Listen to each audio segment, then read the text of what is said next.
Ladies and gentlemen, welcome. You know what it means when you hear that. Yep, that's the intro. And I'm going to go ahead and start. I'm not going to put Crump in the back. I'm not going to put Baby in a corner while I go through and greet everyone. So before I greet everyone, Crump, go ahead and say hello to everyone. How you doing? So we might have some breaking news tonight. We might not. It all depends. I'm hoping that we do because I would love to break it on Dark's channel. And this I didn't know we were saying that. I didn't know we were saying that. That's cool. Well, no. I just want to let everybody know that what I'm trying to do here. I will let Dark know. So Dark might go live tomorrow. But I will, if we don't get it tonight, but hopefully we'll get it tonight, and Dark will scoop Fox News and every other channel that's going to run with it. Yeah, that's actually super exciting.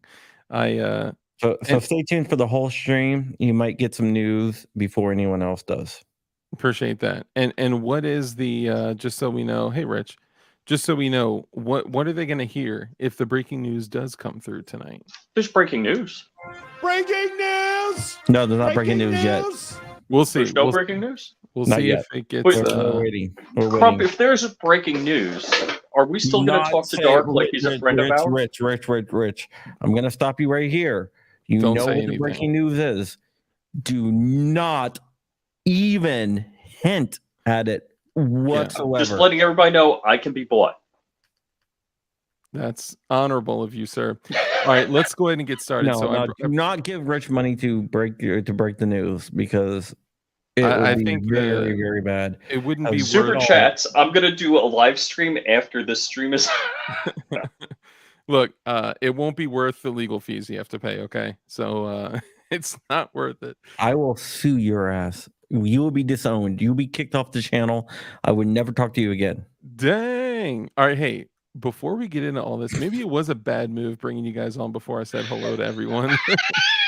I thought you said you never start the channel this early. You spend 20 minutes saying hi to people. So I can make a sandwich, I walk around, I do some push-ups. It's been 4.5 minutes. How many push-ups did you get done? 2. Oh no, I just left my wife. Oh. You hear that. You just left your wife?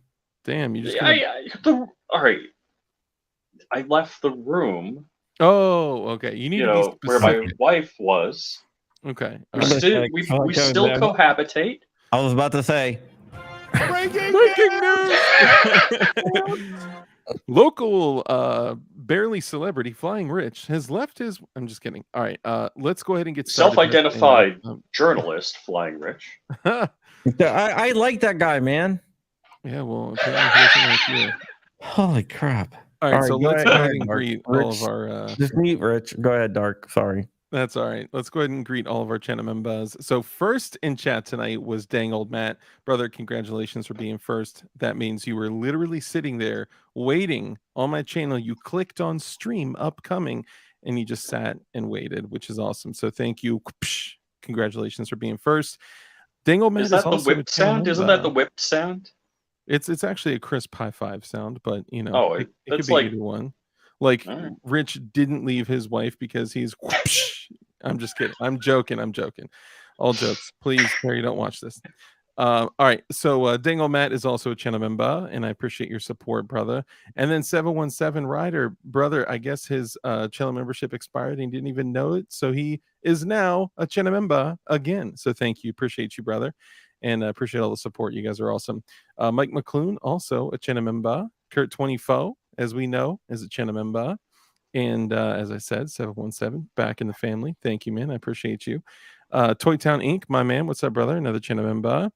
And who we got? Let's see. Mike McClune, 717, Kurt 24. Hey, Spin 360, bro. Great to see you. Which actually, Spin 360 came in with a little bit of a story. He got his Gideon Optic, I guess, when it arrived. It wasn't working. That's so crazy how all of us look. I literally just had, excuse me, I had this sitting here from me putting it on my I actually put it on my what's the PSA one? Dagger. I got it on my PSA one also. So his came you put it on the PSA Dagger? Right. I have 5 Gideon Optics now. Soon to have 7. How come you have 5? I only have 3. I got 1. I need more Gideon Optics. I need the mediator. I need the mediator. The mediator is what I money need. on Gideon Optics. Yeah, I have. What? totes. Look, I got a Gideon Optics shirt, by the way. Don't you owe me money for July? No. You don't owe No. me money for July? All right, hang on, guys. You're No, getting too ahead of yourself. Hold on. Remember, you wanted 2 Gideon Optics, Yeah. and I got you 2 Gideon Optics. And we're giving away the Steyr arms firearm. That's for August. That's awesome. Okay. I already. So I'm in debt to you. So I actually owe you money. Well, then September 2. I already entered A in. house. By the way, I just want to say for everybody, there is a chance to get in and enter to win a Steyr semi-auto. Jesus, what are you doing? Don't eat these. Save them for somebody you don't like. So anyway, my story for Spin 360 is that he actually, fucking Christ, he actually, I just muted him. I didn't take him out. He got his Gideon Optic and it was not working when it came through. So he went to go place a warranty claim, but there's no warranty information for Gideon Optics. I guess they never had one fail. So he contacted them and they're like, oh wow, yeah, we've never had to do a warranty. So 2 years. Because he had to claim a warranty, they actually now have a Gideon Optics warranty department now. Thank you to Spin 360. So I appreciate that. He says, finally made a live stream. Glad to have you here, brother. Appreciate you. And he's a channel member. We got Live Life. I'm going to shoot the Gideon Optics on my 50 cal. It'll probably work. I don't think of a reason why it wouldn't. At least once. No, it'll work. It's not, I mean, it's not like on a 45 degree of a semi-auto 50. I'm sure it'll work. Live Life, what's up, brother? Alabama in the house, another channel member. Great to see you, man. Andy Libsco, what's up, brother? Another channel member who actually needed a jig, reached out to me, hollered at me, and was like, yo, I need this. He waited for me to put one up for, I mean, dude, I appreciate the support. You guys are awesome. Love all y'all. You got one up? I got one up, and he made me get one up. John, I heard you were hanging out with Dick. Heller? You and Dick were hanging out. Yeah, I was hanging out with Dick Heller this weekend. You were with Dick? Yeah. You saw Dick this weekend. Keith G, another channel member. Appreciate you. Barton Fink, what's up, man? Another channel member. Let me know if you see Snoring Rich out there. I thought I saw him earlier. Existence Mundane, another channel member. What's up, brother? Good to see you. Appreciate you being here. Zanty Misfit, also a channel member. Nelson Coins. I imagine that you have some really cool, very rare coins, and now I want some because I'm 5 ounces shy of 2 pounds of silver. Sport Brand, what's up, brother? I know I got to get back to you too. I got a couple people I got to get back with, but bro, I was out for a week. Like I couldn't do anything. I was totally wiped out. I got sick. I'm sorry. Dude, we're like 100 hours behind in our communication schedule. This is very true. This is very true. Yeah, well, he was so out of it that he had a chance to hang out with Jared, Eric, Chad. And showed up an hour after they left. I saw Chad. You felt, yeah. So I'm walking out the door. I was like, "What's up, man?" He's like, "What's up?" I was like, "Good to see you. You too." Yeah, that was it. Yeah, you showed up like an hour after everyone left. You missed lunch with Sebastian Gorka. I know I missed everything, but they went out to lunch with Sebastian Gorka. I went to a GOA thing. Look, sometimes I hired Sebastian Gorka and talked about freedom the night before though with him. But have you guys ever been like just so hurting where like you want to get up and get out of bed so bad, but you're just like, oh, like I couldn't do it. I did not have the energy. I was hurting, man, and it wasn't the karate cold. It was just a virus, whatever it was. It put a hurting on me. Appreciate it, man. Looking good. I know. I mean, so the 6 hours of sleep during the workday fixed it. Oh man, it was great. When remember for 20 months come out in PLA. Dang, that's what's up. They're actually making me work. I don't get to sleep during the day anymore. Man, that's just so unfortunate. Wife isn't watching, is she? When you're coming up on the end of your employment, you're like, just why? I thought you knew something about it's only your job? My job, yeah. My job ends this Friday, so I'm like, why? I'm still doing. Are we celebrating, or I'm like, it still sucks because I. But you got that hardware store job. I do have DLD hardware, and if any of you guys do want to support, if you go and buy a jig or anything else on DLD hardware, it would help a great deal, and I would appreciate it. And why is my stream not coming through? Hold up. Let me see. Okay, here we go. All right. Come on, PLA, member for 20 months. My guy. Dark, did you hear about California special? Okay, I did hear something about that. Let's get through this. Sorry, guys. So Barton Fink, 717 Rider Sport Brand. What's up, brother? Not only our favorite mod, another Member. I still got to get up with you. Andy Lipsco, Sport Brand, Andy Lipsco, Joe Morris. Hope you got your thing in the mail, Joe Morris. Everyone should have everything sent out. It should get to you. I had one that seems like it's gotten misplaced in the mail, but it should be delivered tomorrow. I don't know. It's crazy. USPS sucks. Rusty Shackelford. What's up, brother? Another member. Live life. We already shouted you out, bro. My bad. Keith G, Spin 360. Barton Finky. 717 Sport Brand. Nelson Coins. Push-ups. Is that what the kids call it these days? Yeba. What's up, brother? Good to see you. Another member. Hey, yes, Armitage. What's up, man? I'm here, and I have no pants. Yikes. Flying Rich, also a member. Appreciate you, man. I can be bought. Rusty Shackelford, Flying Rich. JC9, what's up, fam? Another member. Good to see you. Come out in PLA, my guy. What's up, brother? Not only a member, but a member for 20 months. 20 months. I forgot how to say months in Spanish. Sport Brain, A Lipsco, JC9, 717. Eagle Run, my guy. What's up, brother? Good to see you, man. Fluffy Bunny Arsenal, what's up? Another member. Yeba. Come on, PLA. Pig Snuffer. Dang, that is a brutal name, bro. Pig Snuffer. Is that Pig Snuffer as in like oink oink, like you're a pig farmer, or maybe a cab, or I don't know. But Fire Rider, what's up, bro? Another member. Good to see you. Kurt 24 on the deck. Nice. Fire Rider, JC9, come out in PLA, Goonbeam. Hey, oh my God. It's showing. It showed on StreamYard. What? The come out in PLA member for 20 months. It's actually showing on StreamYard. Yeah, it shows up they fixed it. Oh my God, that's crazy. Bro, does Kurt no longer have to send me all this stuff? You're still muted, man. Me? No. If somebody buys memberships, will that show up also? Yes. Yes. It does? Yeah. Wow, bro, that is crazy. So much work that Kurt will no longer have to do. But Kurt, I'm grateful for you, brother. I appreciate you.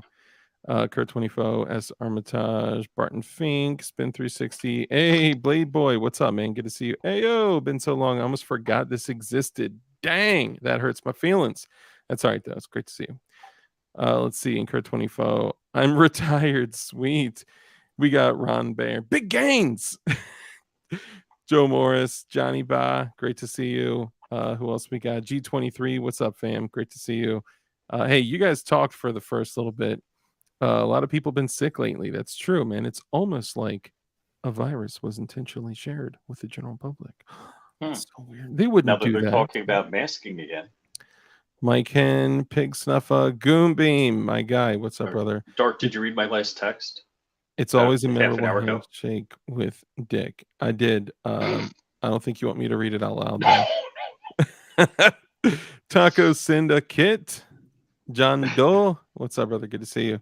All right, so let's go ahead and start. Now, oh, hold on. I missed someone. Howard J, my guy. What's up, brother? Good to see you. So, guys, tonight, this evening, Man Against the Masses, my guy, my bad. I almost missed you. Who else? Flying Rich Firearms. I don't know who that is. Warsaw. What's up, brother? Good to see you. Breaking news. ATF. Something about that. I don't know. Yeah, and I need 5 ounces of silver to be at 2 Troy pounds. But it's okay. It's okay. It's, Damien Christ, how's it going, man? There he is. Damien Christ, what's up, bro? ADXR920, another member. All right, let's go ahead and get started. All right. Hey, there he is. Bending Ballistics, how's it going, man? What up? What up? All right, so tonight we're going to be talking about a couple things, and mostly focusing on 3 things, unless some crazy breaking news drops about some people we know tonight. No. But we'll see. No. I mean, it would be news. It wouldn't be about anybody you know. Well, I mean, people we know of, like celebrities. Yeah, people we know of. Isn't that what I said? Yeah. Okay. Can I give a little hint of what's going on? I don't know if we should. No, we? I know. I will. You can buy it from me. You can buy the news from me now. I can be bought. Oh man, I don't know. There's something going down in the great state of California. Heritage space. Yeah. Oh no, that was Hawaii. That's Hawaii. Yeah, that's Hawaii. Meme hint. Yeah. Moving along. So there's a few things we're gonna hit on tonight. So look towards California. That's the only thing I can say. You guys do whatever you want to do. All you pacer cats out there, you do your thing. Okay, so Agorizer, what's up, bro? Good to see you. Another Chinamemba. Newsom gonna run. No. We got a meme. We got a new meme? Yes. Whose meme is it?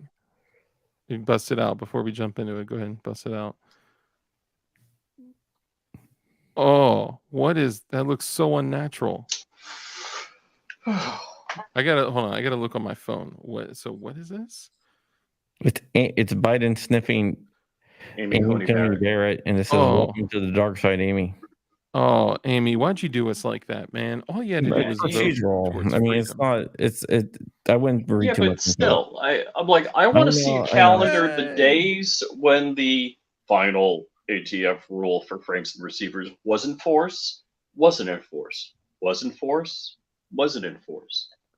Bro, okay, hold on. I just got to say that I am so excited that this is actually showing on StreamYard now, because I'm talking like 2 years this is not shown. So Andy Lipscomb, it was a YouTube thing, not really a StreamYard. YouTube didn't the APIs, the hooks.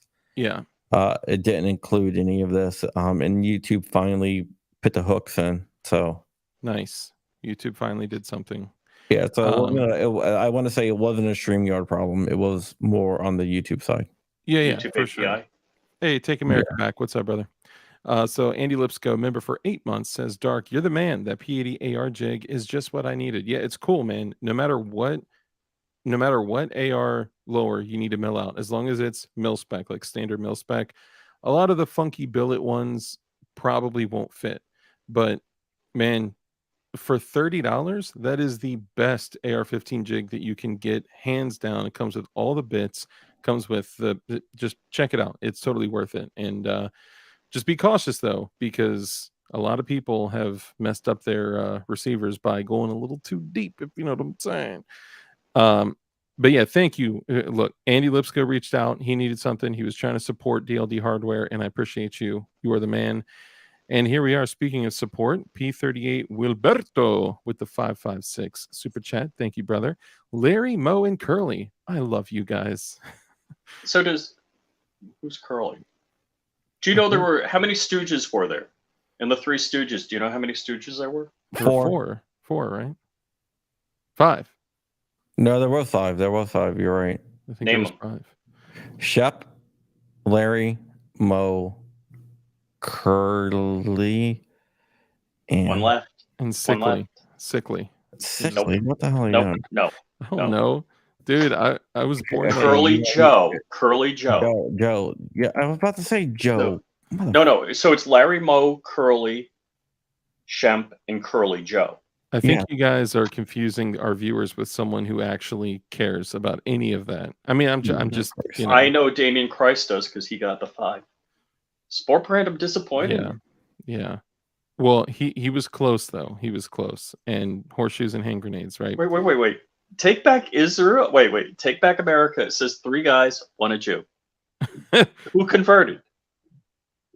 Okay, are we literally? We're not doing 3 Stooges trivia on this shit, okay? You know who Rod Crew is, right? Stickers, Dark. Hey, look at that. You don't know who? I listened to the Adam Sandler. What's the guy? Who's the guy? Is it the Hanukkah song? The Hanukkah, yeah. With Rod Crew, he converted. Not a Jew. I thought he's saying 3 guys, 1's a Jew. That one of you guys converted. P38 Wilberto, thank you again for the super chat. I appreciate you, brother. I really do. One of the Stooges is Jewish. Yeah, he's talking about Stooges, not us. Agorizer, remember for 8 months. Thanks for the stickers, Dark. Nice surprise. I'd forgot. That's how long it took. It was so long you forgot. That's awesome. So I thought because I married a Jewish girl, I could make Jewish jokes because I was exempt. But now that my wife converted to Christianity, can I make Jewish jokes? No. I think you're always allowed to. I don't know. Right? You can do whatever the hell you want, man. Yeah, it's America. No, I got to ask her first. It's America. Fuck yeah. Speaking of America, motherfucking day now. America, do whatever you want. Fuck yeah. Let's get into this. Now, there's a few things we're going to discuss tonight. Maybe some breaking news, but we'll see. John will hit the breaking news button if it comes through. It'll be super exciting, and all of you will hear it first. Yes. Did you click monetize on this show? Did you make sure you click monetize? I think like all my streams are monetized. So going through this, there's a few things we're going to discuss tonight in addition to the potential breaking news. One is going to be the update on frames and receivers. Okay, so there's been a lot of tug of war with the unfinished frames and receivers, and constantly people are reaching out to me like, dude, we celebrated this win. Everyone put out all this because everyone in the gun industry wants to be first, right? They're like, breaking news, and then they say stuff, but then they don't say what the implications are and what that means and what we can and can't do. And who do people reach out to? Us. People are like, yo, Dark, what does that mean exactly, right? Like, oh, the rule was vacated, but then there's a stay, then there's not, so it's a lot of tug of war. Mix that with the complications of in August, you can't sell a frame with a jig. And then in December, the frame is actually the firearm. And then mix that with, we have an injunction. And then mix that with, we got the rule vacated, but then there's an appeal. And then, so it's just constant craziness. So we're going to get some clarity on that tonight. And then also we're going to discuss what happened in the 9th Circuit, which is the unusual knives, including the butterfly knife, which of course we all know was its origin started in Korea. We all know it was Korea. Exactly, China. I'm just kidding. No, they're all made in China, but no, there's a little bit of a battle on that's Chinese for sure. Because I know that is not the high quality of the tack knives. Barracuda. Oh, totally not. Totally not. No, I mean, I can tell by the action. Yeah, you totally can tell by the velocity of the blade. Yeah, definitely. If I got my tack knife out, you'd be able to tell. I would know for sure. Yeah, I mean that's just me, right? But I also this is kind of short bust knife. It's like, hey, if it works, it works. You know what I'm saying? If the F-16 doesn't fit, you must acquit. DLD After Dark, I received my TK Razor. The stickers are awesome. Almost talked a cop into putting one on their car today. What? Dude, okay. The stickers that he's talking... All right, hold on. Let me grab one. The ATF sticker?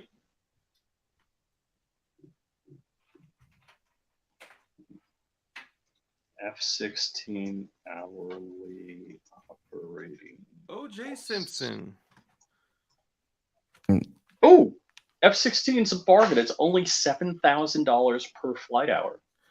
All right, so check this out. So every time somebody orders on DLD hardware, what I do is I include one of these FTATF stickers, and it's got my little thing. Now, what I also do is I print one of these out on a 4x6 label, like with a thermal printed label, and then I use it as a seal over the box, right? So people know that the seal hasn't been broken or tampered with, because you know what I'm saying. But then also it has DLD hardware and DLD After Dark on the bottom, and you guys may be seeing some patches come out very, very soon as well. So every single person that won stuff in the giveaway, you guys also got some of these stickers as well, and I got some other ones hanging out. I should give them out more. The fact that you had a cop almost agree to put FTATF on their card, that's why I give like 2 or 3 with every order. So I appreciate all you guys. Thank you. That's awesome. So we're going to talk about the BV Luminous member for 11 months. Such a remarkably important message. Thank you.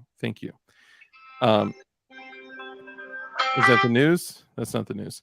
No. Okay, so we're going to be discussing that for the frames and receivers. We're also going to be discussing like I said, the Ninth Circuit ruling on the butterfly knives or unusual knives, I guess. Would it be called unusual knives and butterfly knives?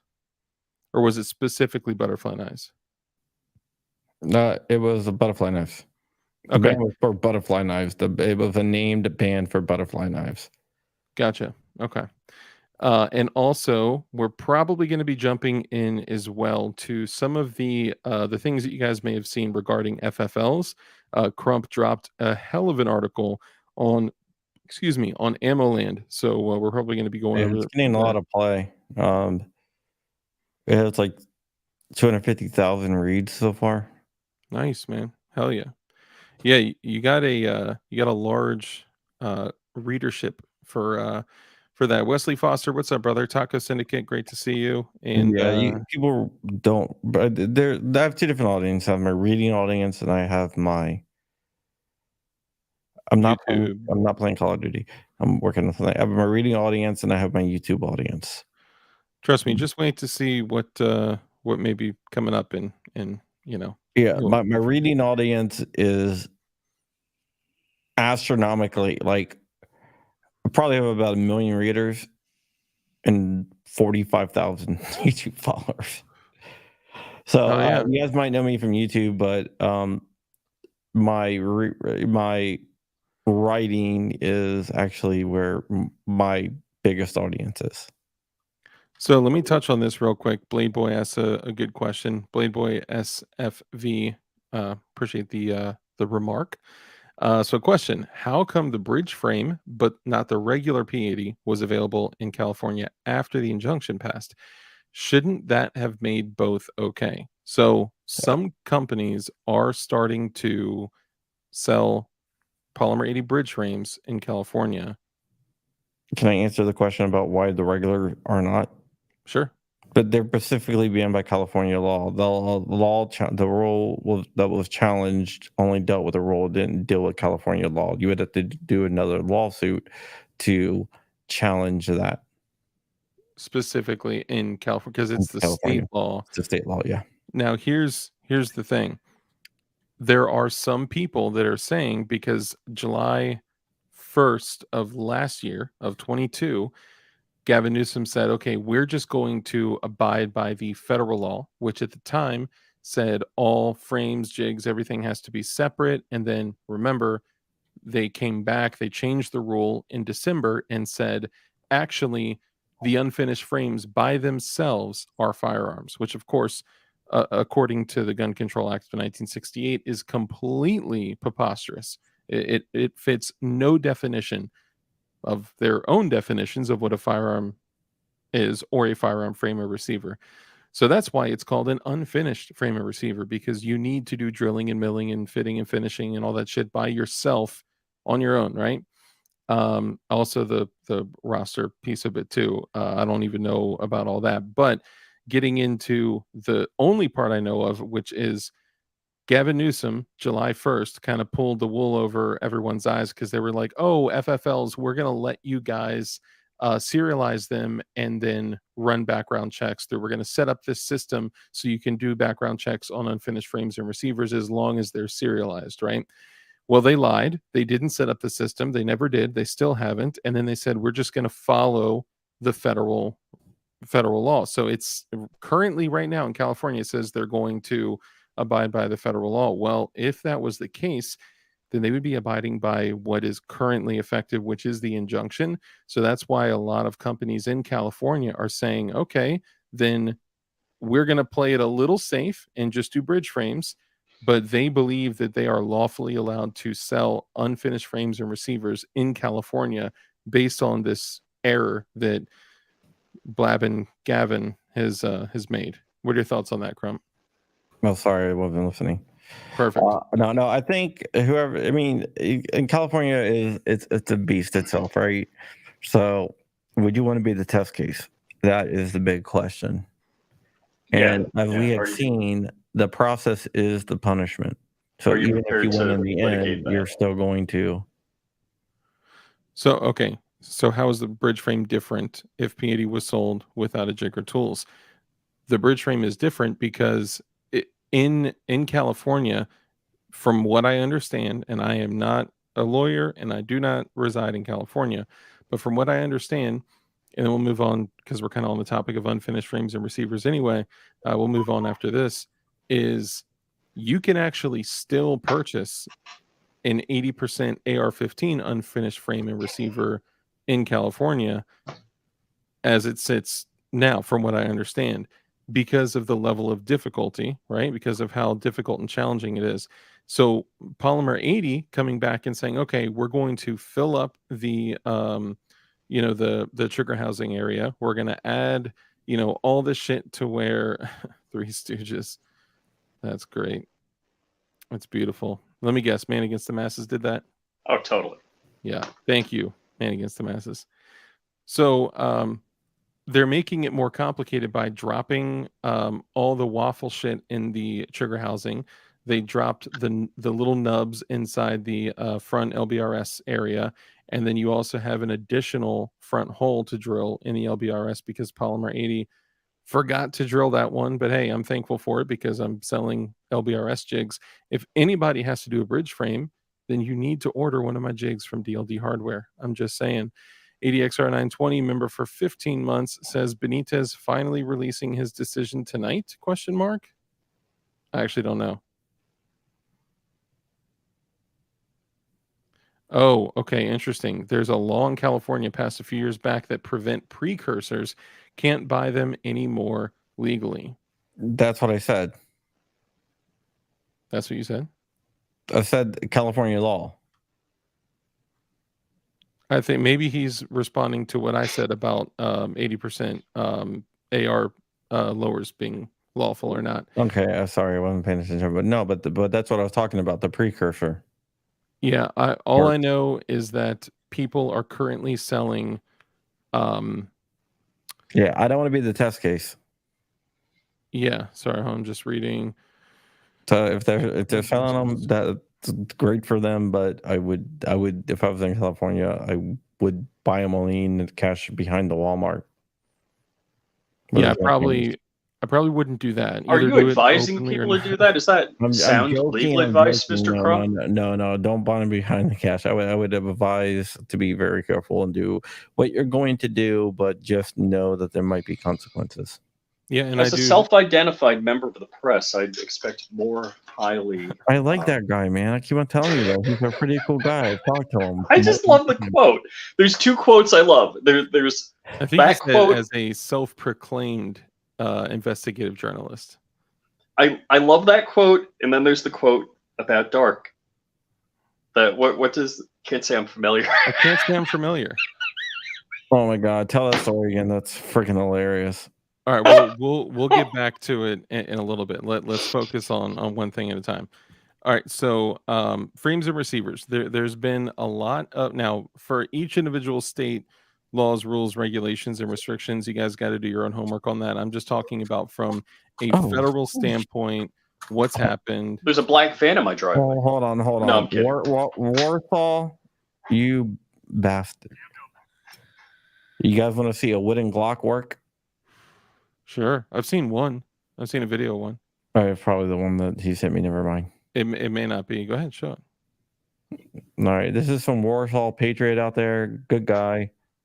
And he sent this over to. You could say a good guy, allegedly. Allegedly a good guy. No, Warsaw's a good guy. I've talked to him. No, we became pretty good friends. He's a good guy. Honestly, we became pretty good friends, even though he didn't watch my channel first because he didn't like me. He didn't like some of What kind of wood is that? The wooden Glock. It's jammed open. Dang. Okay. Wooden Glock. Come on, record, damn it. Locked open. That's wow. It's the blocky Glock. Okay, there is no way they can stop the signal, even if you're in woodshop class. Apparently. Deckwood. Talking about Warsaw, we're going to be doing a charity stream tomorrow at like 8:30, I think. It's not charity, it's to raise money for a challenge for some unconstitutional gun laws. Oh, is that tomorrow? He had asked me if I was going to be better by tomorrow. I was like, yeah, I'm back today. I'm back. Tomorrow at 8:30, we're doing that? Yes. Okay. Yeah. I told you like last week, Reggie. You said okay. Yeah, I know. I'm just thinking stuff. We were talking about it. I just my bad. I've been totally out. You can ask anybody to hit me up. I only posted a couple things on Instagram, so I could barely stay relevant. Keep my 2,500 followers. I'm just kidding. Okay, so only reason I know that is because I saw it today. All right. So anyway, getting back to it. So basically, what had happened was originally, and it was actually pre-August, but August was when it dropped. The ATF came out with a 286-page document, nearly 300 pages. Most of them were ridiculous bullshit. But in that document, they had said that these unfinished frames, like polymer 80s, were the number one thing being targeted, of course. That if they were sold with the jig and drill bits and rails and all that stuff, that they were indeed firearms. Okay.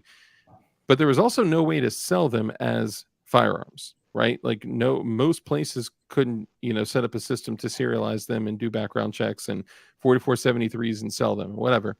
So we said, okay, the whole community was like, all right, then we'll just sell jigs separately and sell the frames separately. The ATF did this final rule by changing the meaning of words, by changing the definition of words. Correct. There's a law about frames and receivers, and then they changed what the words in the law meant. Yeah, it was the reclassification and redefinition. What was the term that they used? And in the redefinition, their final rule in August didn't stand too final for too long, because after the whole community said, okay, well, F you, I'm just going to continue, because companies that are continuing to sell, their lowers and their slides and barrels and parts and all that aren't going to get out of that business and start selling jigs. So a lot of other companies like DLD Hardware, for an example, came up and said, okay, so we can keep the signal going, I'm just going to sell jigs. So that's what I've been doing for honestly almost a year now, which is awesome. Hell yeah. So August, September, October, November, December goes by, 5 months go by, and the gun grabbers realize, holy shit, we didn't really do anything. The ATF didn't do anything, because all of this is being funded by all of these Everytown for gun safety, Brady, Bloomberg, all these a-holes. And the ATF is basically, their whooping stick, right?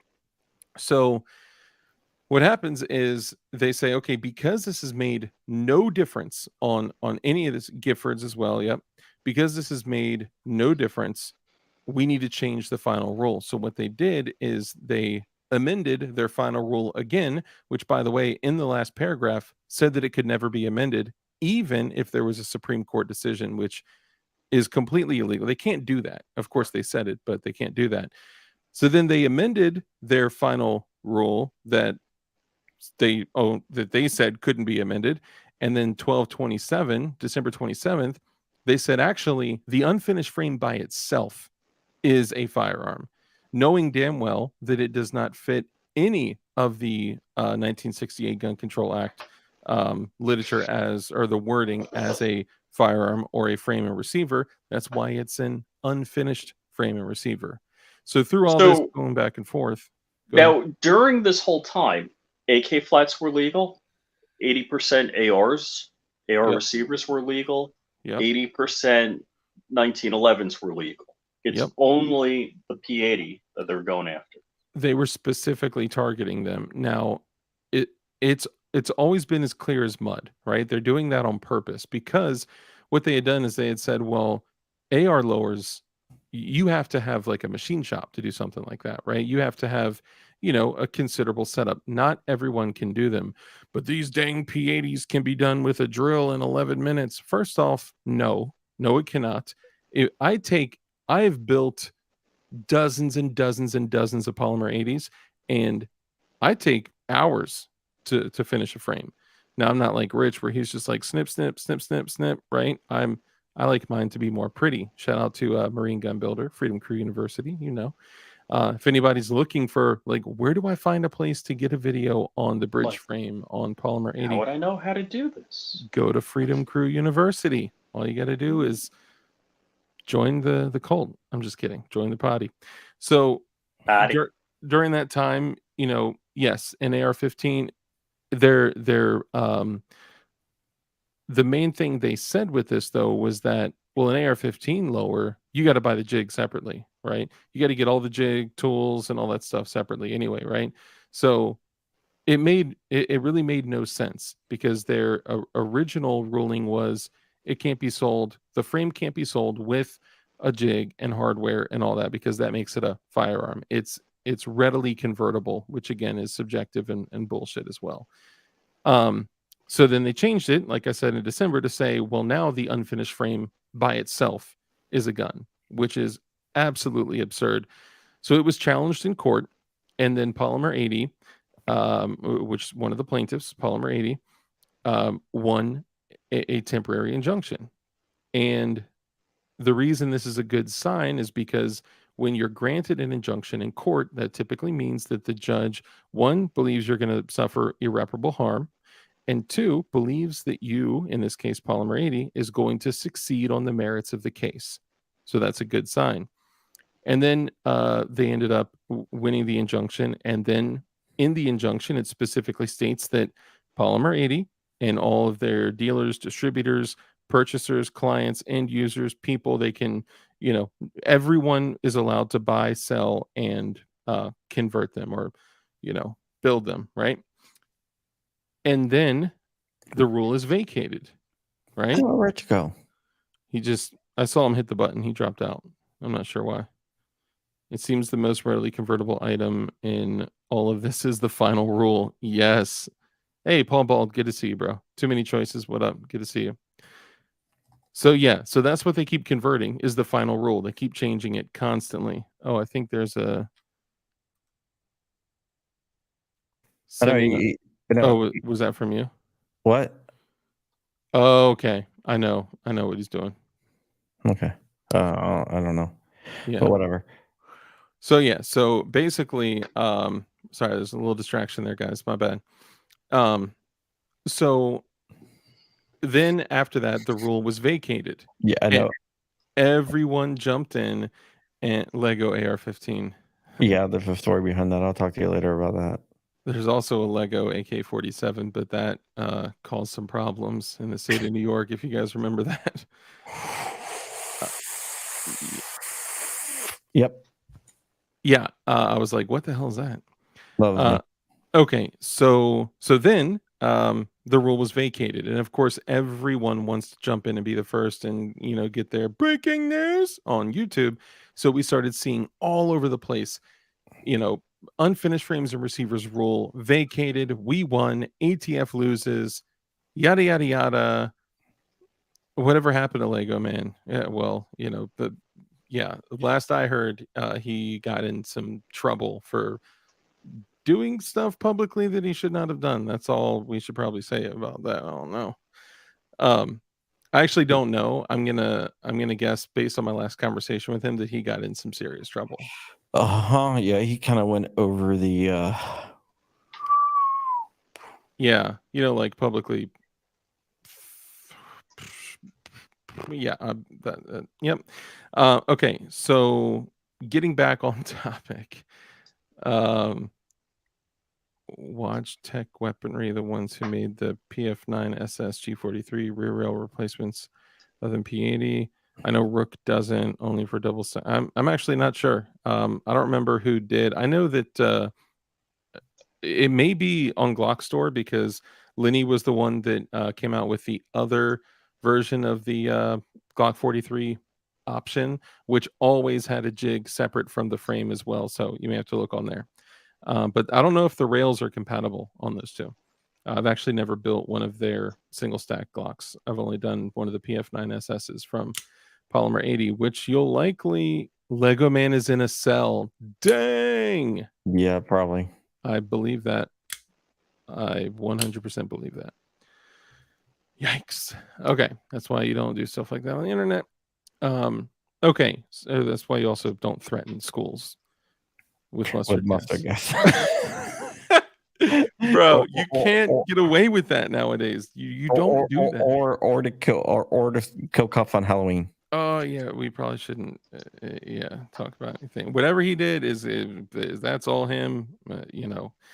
Yeah. Sometimes as an influencer, people start to reach out to you and have really deep conversations with you, and you need to know when to cut them off and stop talking, because some people are just hot boys. We are all in a cell. Some are just nicer than others. Very true. Your name, very prolific, very prophetic, it's nice. Okay, getting back to it. Essentially, everyone ran to the presses, ran to YouTube, and started saying, we won, right? But we didn't actually win. In a way, nothing truly changed yet. And John, can you pick it up from here and talk about when they said, yeah, the rule is vacated, but then the ATF came back with the 7-day stay and where we are now with SCOTUS and all that? Absolutely. What happened is the district judge in the case ruled when JFD, who's awesome company, JFD Supply. I knew we were going to be talking about this about that. They did a motion to intervene, and they were like the 80th people to intervene, and everyone was getting injunctions left and right. So the judge said, "F it, the whole rule's dead." The ATF appealed to the Fifth Circuit Court. The Fifth Circuit Court stayed that for a little while until they heard a 3-judge panel heard the arguments. And what they said is that the district judge went a little bit too far, because 2 of the provisions, the background check provision, keeping records forever, and also solvent traps, was not challenged in vendor stock, and therefore that cannot be vacated. So what the district judge, the circuit court said, the panel said, is those 2 are back in effect, but the challenge portion, the frames and receivers, that would remain vacated. The ATF then took that, and they had 2 choices.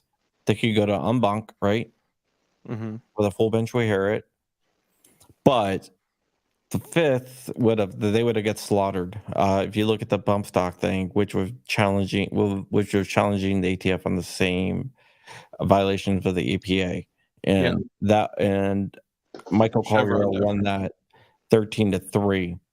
So the ATF knew they would not have any chance of winning, so they skipped the en banc, which they can do, and they filed for an emergency stay with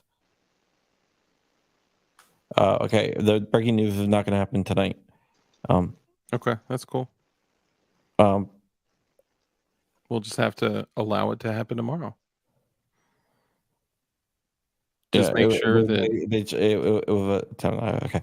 So basically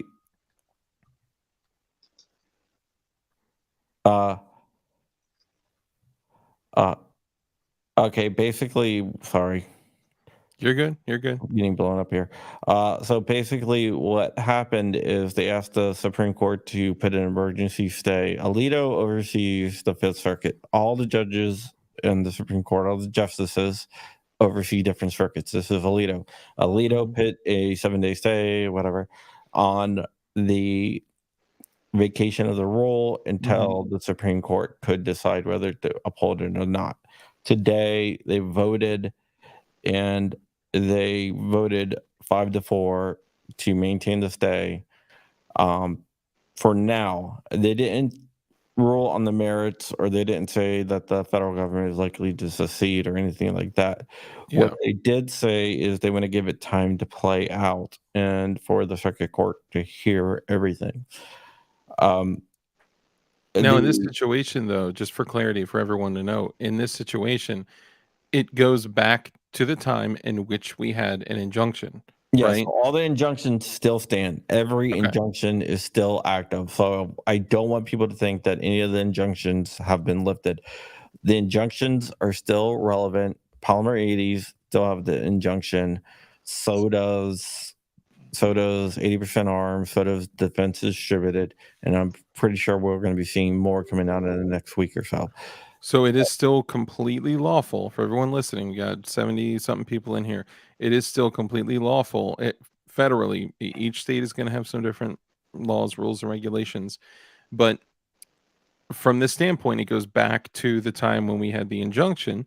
So our side, right, has the injunction. So it is lawful to purchase, to buy, sell, and, well, let me just say this, to buy and sell polymer 80 unfinished frames with jigs and rails and drill bits and all that stuff. So yeah, and no one can be so let's say there was a time, you know what, I don't even want to muddy the waters even more, so you go ahead, you can continue.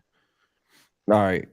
So what happened is that they voted today 5-4.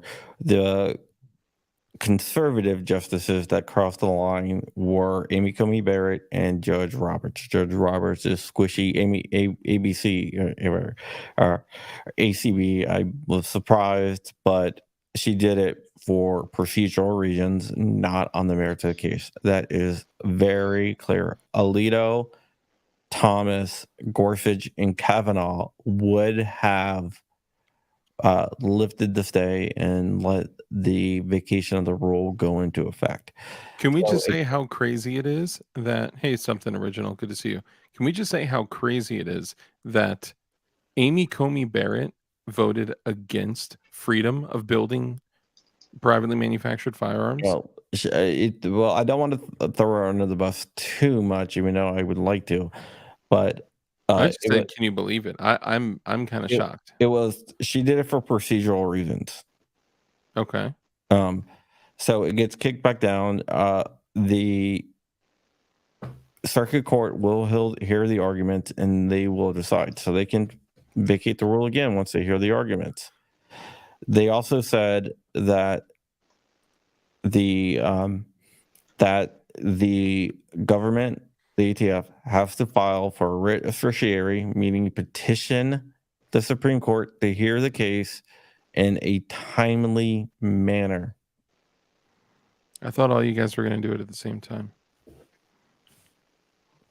There you go. You can use code Crumpy to get some money off, $10 off from free shipping. Or I know Putang has code Flying Rich. I also know he has code Glowies as well. Oh, really? There's okay. code Sorry. Rich. You guys had code. No, it's okay. It's okay. Code Flying Rich. Hey, I know Bob's out there typing it in right now. All right. We're all friends. So the Supreme Court said that the government has to file for a writ of certiorari, which means petitioning the Supreme Court to take it in a timely manner, or it will lose the stay. And if they file for a writ of certiorari and it gets denied, the stay is lifted immediately. Okay. Code deck. This just in. Rip Dango got nods. Congratulations, man. Now, are you just singing the Print Shoot Repeat song, or did you actually get nods? Blessings to you, Kurt24. I seen your DM, but I'm a half day behind. You're good, man. Man against the masses, check your Instagram, please. Okay, so let me go back to it. Where did I go? Oh yeah, congrats on the nods. I hope you got some nice, white phosphor PBS 14. I really got nods. Hell yeah, man. Did you go through Integrity Firearms? They are the best on the planet, especially if you let them know that DLD After Dark sent you. You'll get a discount on your nodders. Sucks I won't see you this weekend. Hey, Bob, Senor Bob. Good to see you. Is code JART active? No. Oh, and by the way, one of your questions, S. Armitage. I don't know of a like a standard jig for the 226 frames. So I'm not sure I don't even know where you would get an 80% 226 frame. let alone the jig. My apologies. And I'm the jig guy too. Hey, Rich, sorry. Can you give me what I asked for as soon as you can? Doing it now. I'm doing it now. All right, doing it. Gee, Crump, you're a freaking boss. That's all I gotta say. Sorry, I'm just. It's trying. time. Do you want me to post it in the chat? No, please don't do that. It's time sensitive. It's time sensitive. I'm doing it now. It's for a contest that we're gonna do that I need. ChatGPT can only type so fast, or I can only correct ChatGPT's typing so fast. Oh man. Okay, so I'm really pissed that all this stuff happened before JST Supply could release their SIG 365 80% FCU and jig. I know they were real close to being able to release, only waiting on the ATF. You know, they said August. They didn't say what year though. Hey, Detective John Kimball, good to see you. DLD After Dark, whatever happened to the JST Glock trigger? It actually is still in the process of being manufactured. It's coming out in June. Yeah, June of a year. A year, we just don't know what year. Yeah, some June it'll come. So their focus got shifted because they opened up Gideon Optics, which is actually a great optic if you're looking to get one. I believe I have a link in my description. If not, I'll update it, and you can use code Glowies. Also, I think Crump has a link in a code as well, and I think Rich may have one too. So give it a shot, man. It is if you get. So really quickly, then we'll jump back into it. So when you guys are, I would show you, but it's attached to a gun right now. When you guys are looking through red dots and you get that starburst, like it's kind of like a comet, like a shooting star. It's not like that crisp circle. I don't know if you've ever taken a picture of your red dot. You're like, whoa, it does not look like that when I look at it with my naked eyes. These optics from Gideon Optics are hands down the most crisp that I'd ever seen. They look almost identical to the and sorry, someone's going to say something like those suck or those are great or those are too expensive, whatever, but those new EOTech laser emitter red dots are like crystal clear. So if you have astigmatism, then you usually get like a starburst when you're looking through your red dot. Not with Gideon Optics. It looks almost identical to the like $500 EOTech laser emitter. It's crystal clear, and it's like $199 for a pistol optic. But then if you use code Glowies or whatever, you'll get 10% off. I think it's 10% off, Crump. By the way, 10% off. Okay, well, I don't know. I mean, I didn't even know it existed until yesterday. Yeah, you get money off, and stuff. Bob, is it 10% or $10? Yeah, let us know. Oh, he said, "Be right back. I got to make code Flying Rich." That's awesome. Yeah, and I think mine are Glowies. Those suck at being great. They're too expensive. Yeah, right. Yellow dot. Okay, the gold dot is fire. I'm not gonna lie. But we don't have those yet with laser emitters and or Gideon Optics, so I'm gonna have to leave that one alone. I recently bought my first EOTech combo and I got the major starburst, and I don't understand how it's supposed to be very effective. It's the one with the 4 dots. So I prefer the EOTech with the single dot, the one with the 3 or 4 dots, or the dot and the 3 dots below it, kind of like the built-in BDC. It gives me the same thing. I get a lot of fuzzy starburst with it, but the ones that are the single dot, the EOTech, especially with a magnifier, are way more crisp. But that's different than the little tiny MRDS or whatever it is, their little arm or doctor cut, whatever it is. The pistol red dot from EOTech is a laser emitter, and it is crystal freaking clear. So that one is different. Glowies with an S. Okay, thank you, Putang. Do you want blue titanium? Because we're looking at it. Yes, I want blue titanium everything. Hold on. Oh, blue illumination. What? Yes. What? 100%. What? Blue illumination. Can it be like the DLD chem light? That shape? Would be dope if you turned it for bullet drop compensation.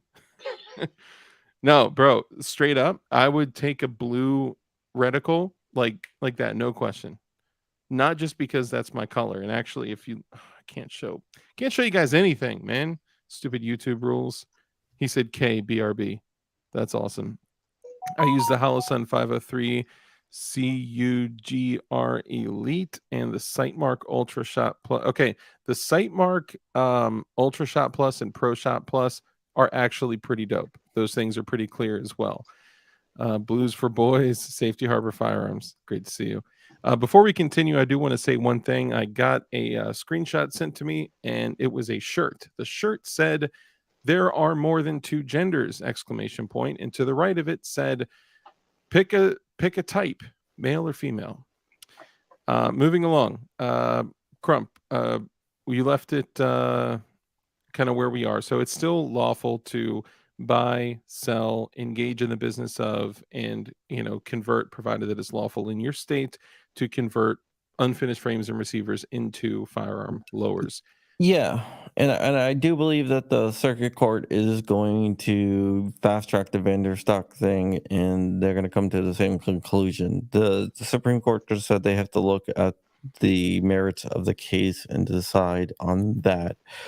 So they're going to decide on that. They're going to look at the merits of the case, and I believe that they will lose. The only way that the federal government can win this case is through SCOTUS. I do not think that they're going to win on the Fifth Circuit level, and they know that.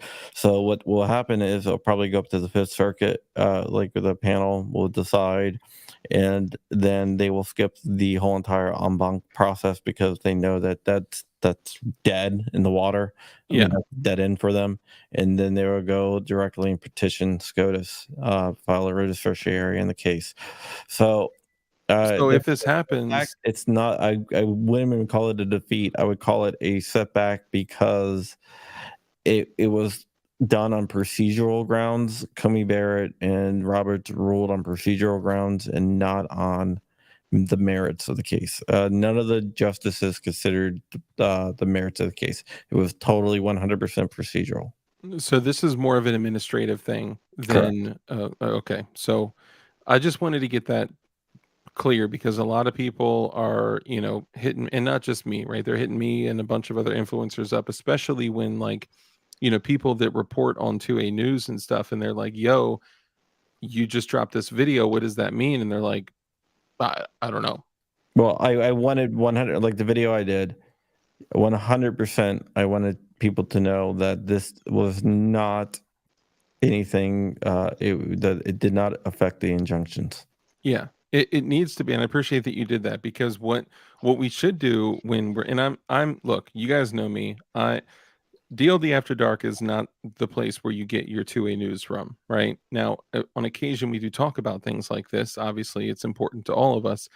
It's also important how we, fight the ATF and F the ATF, right? Stickers available at DLD After Dark or DLD Hardware. Anyway, so I appreciate that you were like, here's what happened. Here's the implications. Like, here's what happens as a result of it. Most people don't do that. They get so wrapped up in the things that they're reading daily that they speak court lingo. They speak, they know what these things mean. Most viewers, most average people do not know what the implications are and what it means. So I have to say, I love this. Snoring Rich said, DLD glowies are now going to be the Blue Minati with our blue illumination scopes. The Blue Minati. That's probably the best name. That's better than the glowies. That's better than that, man. That's even the Dilders, and that was a good one. Blade Boy, yes, I was referring to the EOTech E-Flex, which I think is a laser emitter. Whatever it is, whatever they do, it is crisp, bro. The most crisp one I've ever looked through, hands down. Until I saw Gideon Optics, and you're looking at a $199 price tag on like an Alpha, as opposed to $400 or whatever price tag on the Mediator's freaking badass. That's all I gotta say. So you gotta get a Mediator. That's the one that I need for a reason that I can't publicly say right now. Yeah, Bob, if you could send me and Rich both a Mediator, and you can charge. Send me a Mediator and Bill. And Bill Dark. Dark. You saw him. He pointed at Crump first. No. He's already covered through September, I think. Yeah, no, you can't charge. I'm like I owe Crump until I'm in indentured servitude towards Crump. Hey, they're I've done $180 with code Glowies. Deep. I've done thousands of dollars worth of work for John Crump. Yeah, you have. Rich.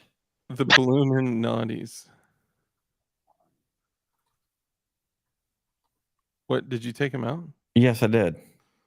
Because he did thousands of dollars of work for you? Yeah. I mean, over the course of several years on your show, yeah, I think that's several thousands of dollars worth. I might have to bail on the stream. Okay. Everything all right? No, I'm just.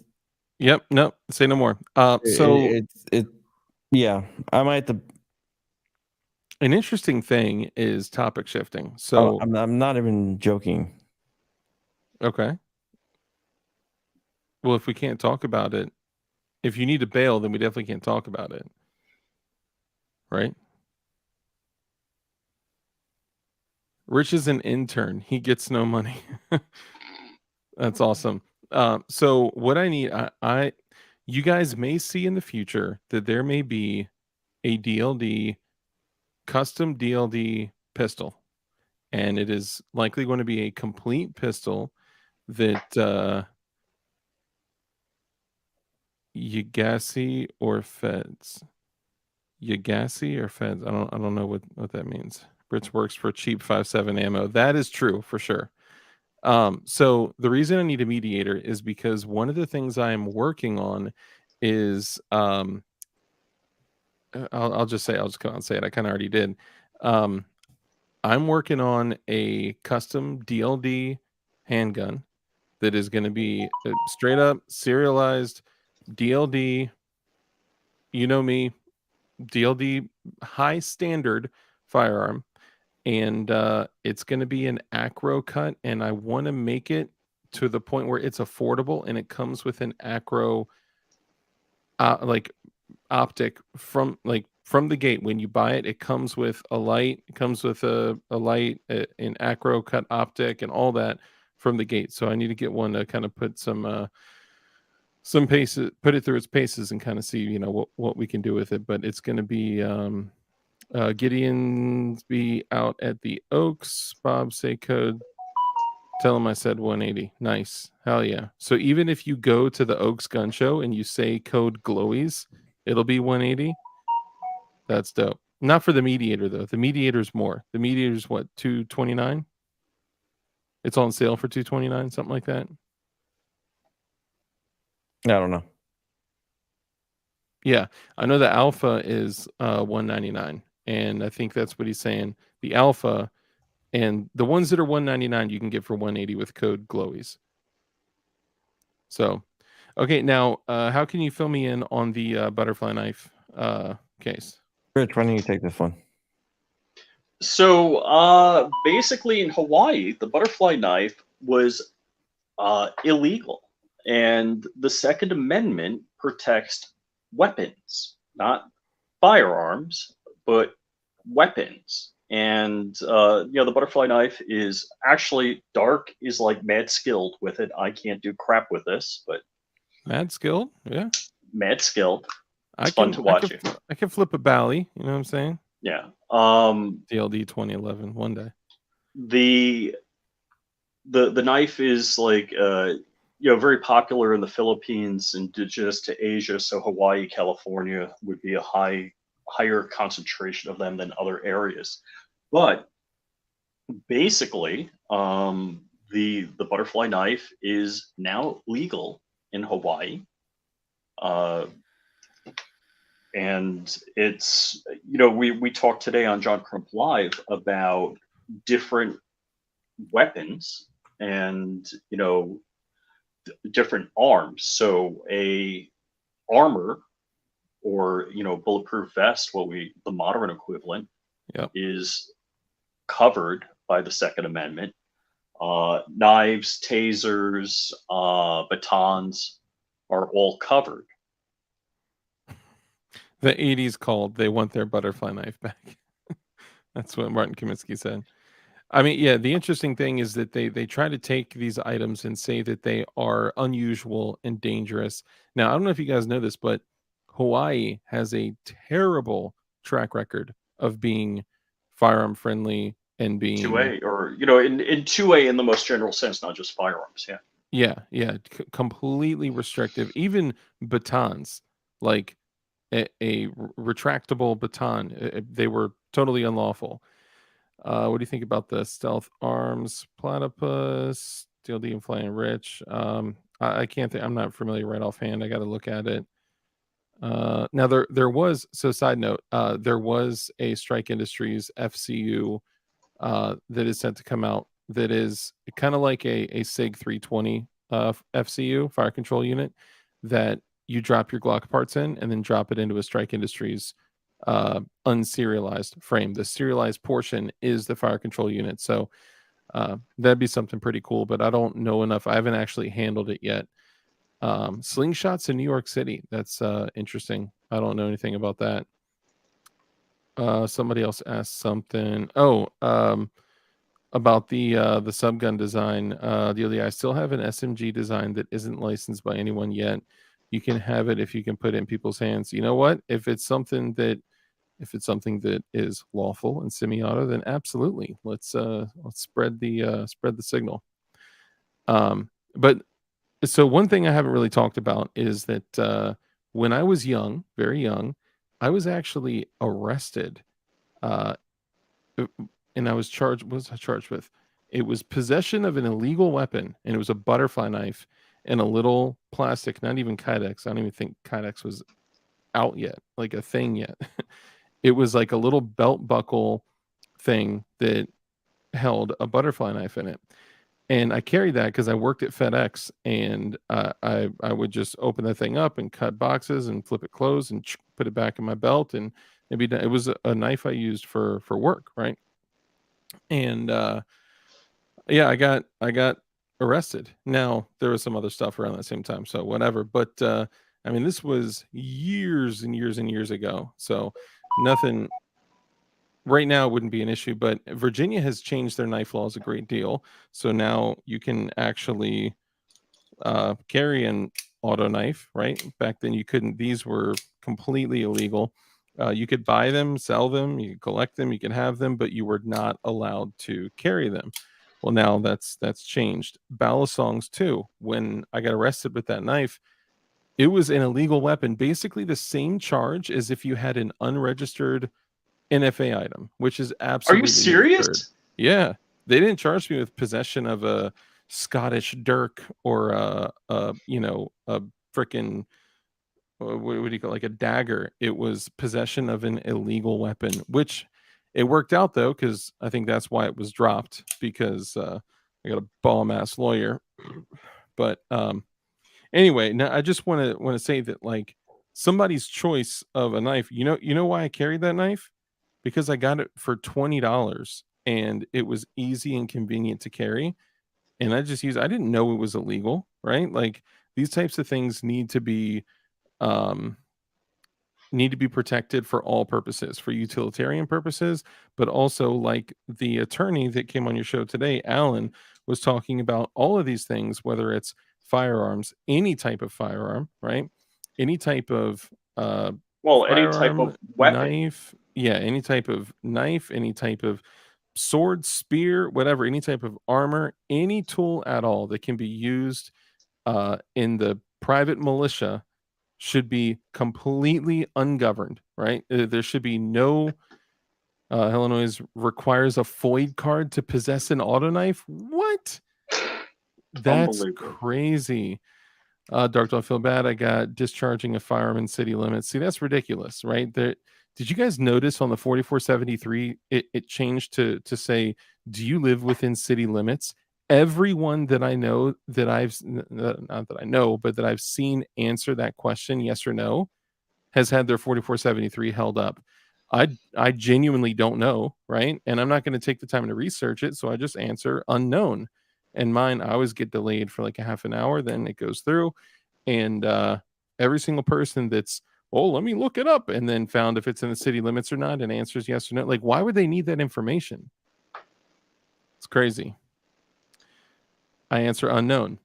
Me as well. One, because I genuinely don't know, and I don't break rules or laws or regulations or restrictions or sanctions or whatever, all the stuff, all the things. So that's cool, and that's positive progress in the state of California. Goodness gracious, in the state of Hawaii. So that's good. We were talking so much about California earlier, tripped up there, especially in a place where there has been so much, so many crazy restrictions on people's rights. The shit that the lawyer was talking about that people have to do just to get a firearm and register it you have to apply to purchase, so you have to reserve a firearm at the FFL. You have to apply to purchase it. You have to purchase it with, they have 20 days to let you know. So you go to the FFL, that's one trip. You go to the police department, that's a second trip. You have 20 days for them to let you know. Then you have to go back to the police department to pick up the permit to purchase. Then you have to go to the FFL, and then you have 10 days, so a few days to go back to the police for them to inspect your firearm. And I'm like, last thing I want to do is walk into the police department and say, I got a gun. Yeah, it's crazy. They're making it as difficult as possible. We love you too. I got a gun. Let me know if y'all got a mediator. Maybe me and Rich can buy one together, because I do owe him a little bit of cash. But anyway, the things that have been going down in Hawaii are terrible, and we focus so much on the continental U.S. We almost completely disregard Hawaii, and it has been a nightmare over there. I feel terrible for them, and nobody really even notices or talks about it, right? It's kind of crazy. So yeah, let's show some love to the Hawaiians over there. Their laws on like drugs and like the shit that they allow, like right now we are in a day and age where crimes aren't just committed, they're permitted, right? Like we're living in a day and age where people are taken in for committing egregious crimes and then just released. There's the concept of decriminalization. That's one concept. But when in places like San Francisco, if you steal $999.99 worth of crap, not a penny less than $1,000 worth of stuff, and the police are standing there checking, it's like, oh yeah, you got $900 worth of stuff, you're good to go. When they're allowing that, news travels fast. That kind of news just I hate the guilty pleasure of that one video where these guys are at like a bodega, and this guy's got a 55-gallon trash can on wheels. He's just taking cigarettes and dumping them in. And they're like, hey, leave. And he makes like he's pulling for a knife. He makes a couple of times, he pulls like at a back pants pocket for something. That's what he they never call pulls it out. A furtive gesture. And I believe, so Harley, I'll get right back to you. A furtive gesture is when you look like you're reaching for something, right? To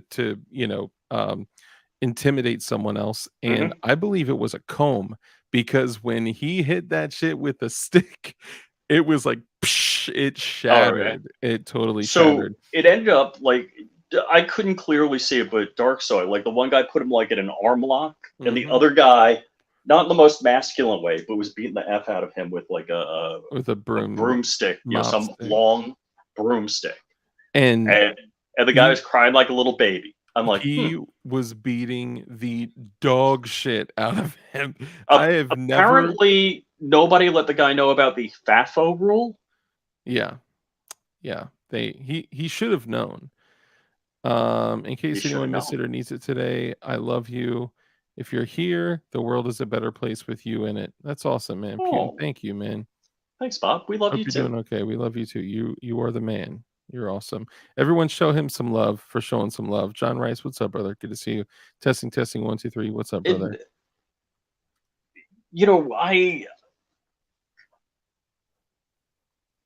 only when society allows behavior like this, and you know, I guess the saying that comes to mind is evil prevails when good men do nothing, or all that is needed for evil to succeed is good men to do nothing. Yep. And that's exactly it. If you know there's no penalty for your bad behavior, who cares? You know, if you're not a moral, godly person. This is the problem. Okay. So yeah, I saw that. Detective John Kimball, and that's a beautiful picture of you baking, by the way. So the DA wants to charge the 2 men that beat the guy with a stick. That was his 3rd time robbing that shop of goods. Okay. So this dude packed in, like Rich said, a trash can and literally Big 55 started gallon yeah, on wheels. huge, started tumbling thousands of dollars worth of cigarettes in there, okay? About to fill the damn thing up, all right? He was putting Phillies, White Owls, Swishers, cigarettes. I mean, cartons and cartons and cartons worth of cigarettes. I mean, it had to be $2,000 worth of tobacco, okay? And the guy was wheeling it out of there, and then he kept reaching for something, making a furtive gesture to scare. For anybody that hasn't seen this, if you haven't seen this in chat, please say so. Please say no, I haven't seen it or something. So we know. Okay, most of you probably have because it's 2023 and it's the internet, right? And then the guy, as he's trying to leave, he's also lugging this huge 55-gallon or larger big trash can with him, right? So he makes that gesture, and the guy, I swear this clerk was trained. He was a decent sized guy. He grabbed his hand and put him in a hand lock and then applied pressure to the center of his palm with his hand bent back, almost like he was like trained to do that, right? And the dude was like, ah, so you know it hurt. And then he brought him to the ground, and then he held his arms because he thought that the guy he was trying to access a weapon, right? And then that's when the second guy came around with this mop stick, broomstick, stick, whatever it was, and relentlessly unleashed on this dude. Now, in his defense, he wasn't, if he clocked him in the head like that over and over, that'd be one thing. Okay. He was literally beating his ass. I mean, literally beating his ass, hitting him in his feet, his legs, and his ass. And the dude got what he deserved. Okay. If you commit an armed robbery with a real weapon or with a fake weapon, whatever, the moment that you commit an armed robbery or make people assume that you are armed, in my opinion, you're forfeiting your right to live because you are threatening people with death. All right. These guys could have possibly believed that if he got his hands free, that he was going to pull a gun or a knife or something like that. So if somebody is robbing the store, batter. Yeah, right. Peanut butter jelly. Somebody needs to remix that video of him getting his ass whooped by that mop stick and put the peanut butter jelly song. He beat the guy's leg worse than a Filipino mom beat the person with the flip flop. Dude, honestly, when is DLD hardware gonna sell an 8-foot stick? Honestly, dude, you know what's great? That he said he had a gun. He did say he said, I'm gonna pull the strap on you. You want me to pull the strap on you? I'll shoot you right now. He was saying shit like that. That is when you are forfeiting your right to live, right? Somebody walks into a bank, they have their hand in their pocket and they say, give me all the money or I'm going to shoot you and kill you.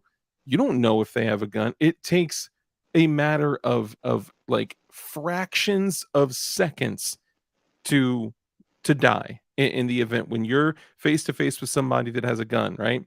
It can, from concealment, I'm getting my gun out and shooting in less than 1.86 seconds. Okay. That is not a risk I'm willing to take. Because if my slow ass can get that good, who knows how fast somebody else could be, right?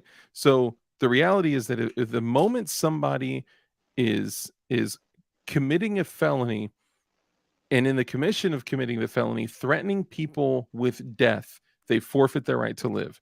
Done. I'm not saying they deserve to die. That is something very, very different. I'm saying if something happens, like in Houston, when that guy pulled that toy gun and was robbing everyone, he was threatening all of them with death. Did they ever get that guy? I don't want to say perp. The citizen. the citizen that made the guy room temperature? I believe they did. Because I haven't heard about that. And so I don't know 100%, but I believe they did. I almost burnt my house down today. I should probably tell you guys about that too. Yeah, I'll tell you about that in a minute. Did it involve a stove? It did. For 3.5 hours. Were you cooking signal chemicals for a signaling device? I was not. Those are already cooked.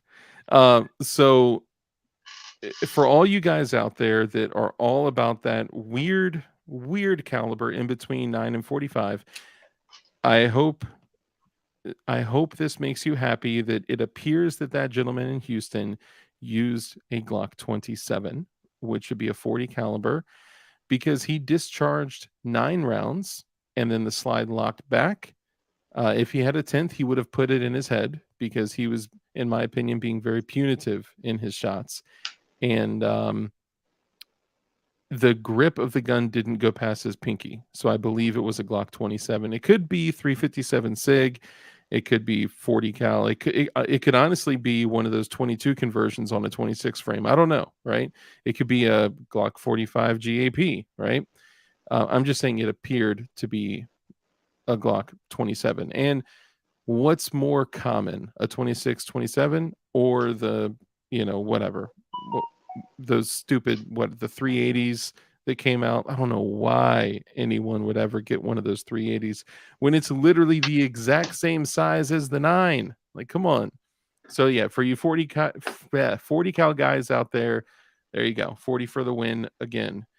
And to let you guys know what I'm carrying today, I'll start by showing you this. Bam, bam. Matter of fact, I will actually post a picture of what I'm carrying, because this is very, very rare.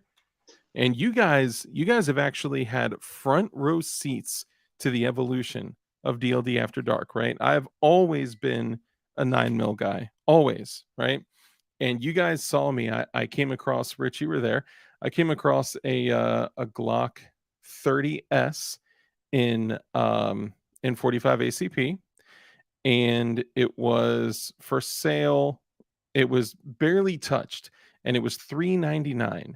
And I was like, damn, dude, I got to get this for $399. Like, how could I say no, right? Bunch of magazines came with it. A Glock 21 magazine came with it. I was like, all right, I got to get this, right?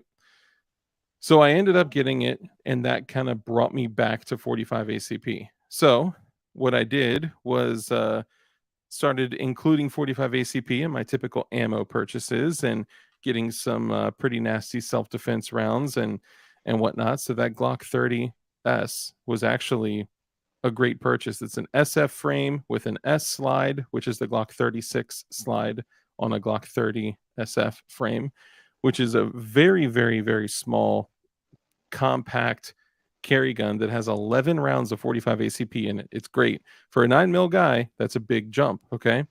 I ended up purchasing my first 1911. Well, that's not true. I've actually had several 1911s, but my re-entry to the 1911 world was this purchase right here, and I will show you guys.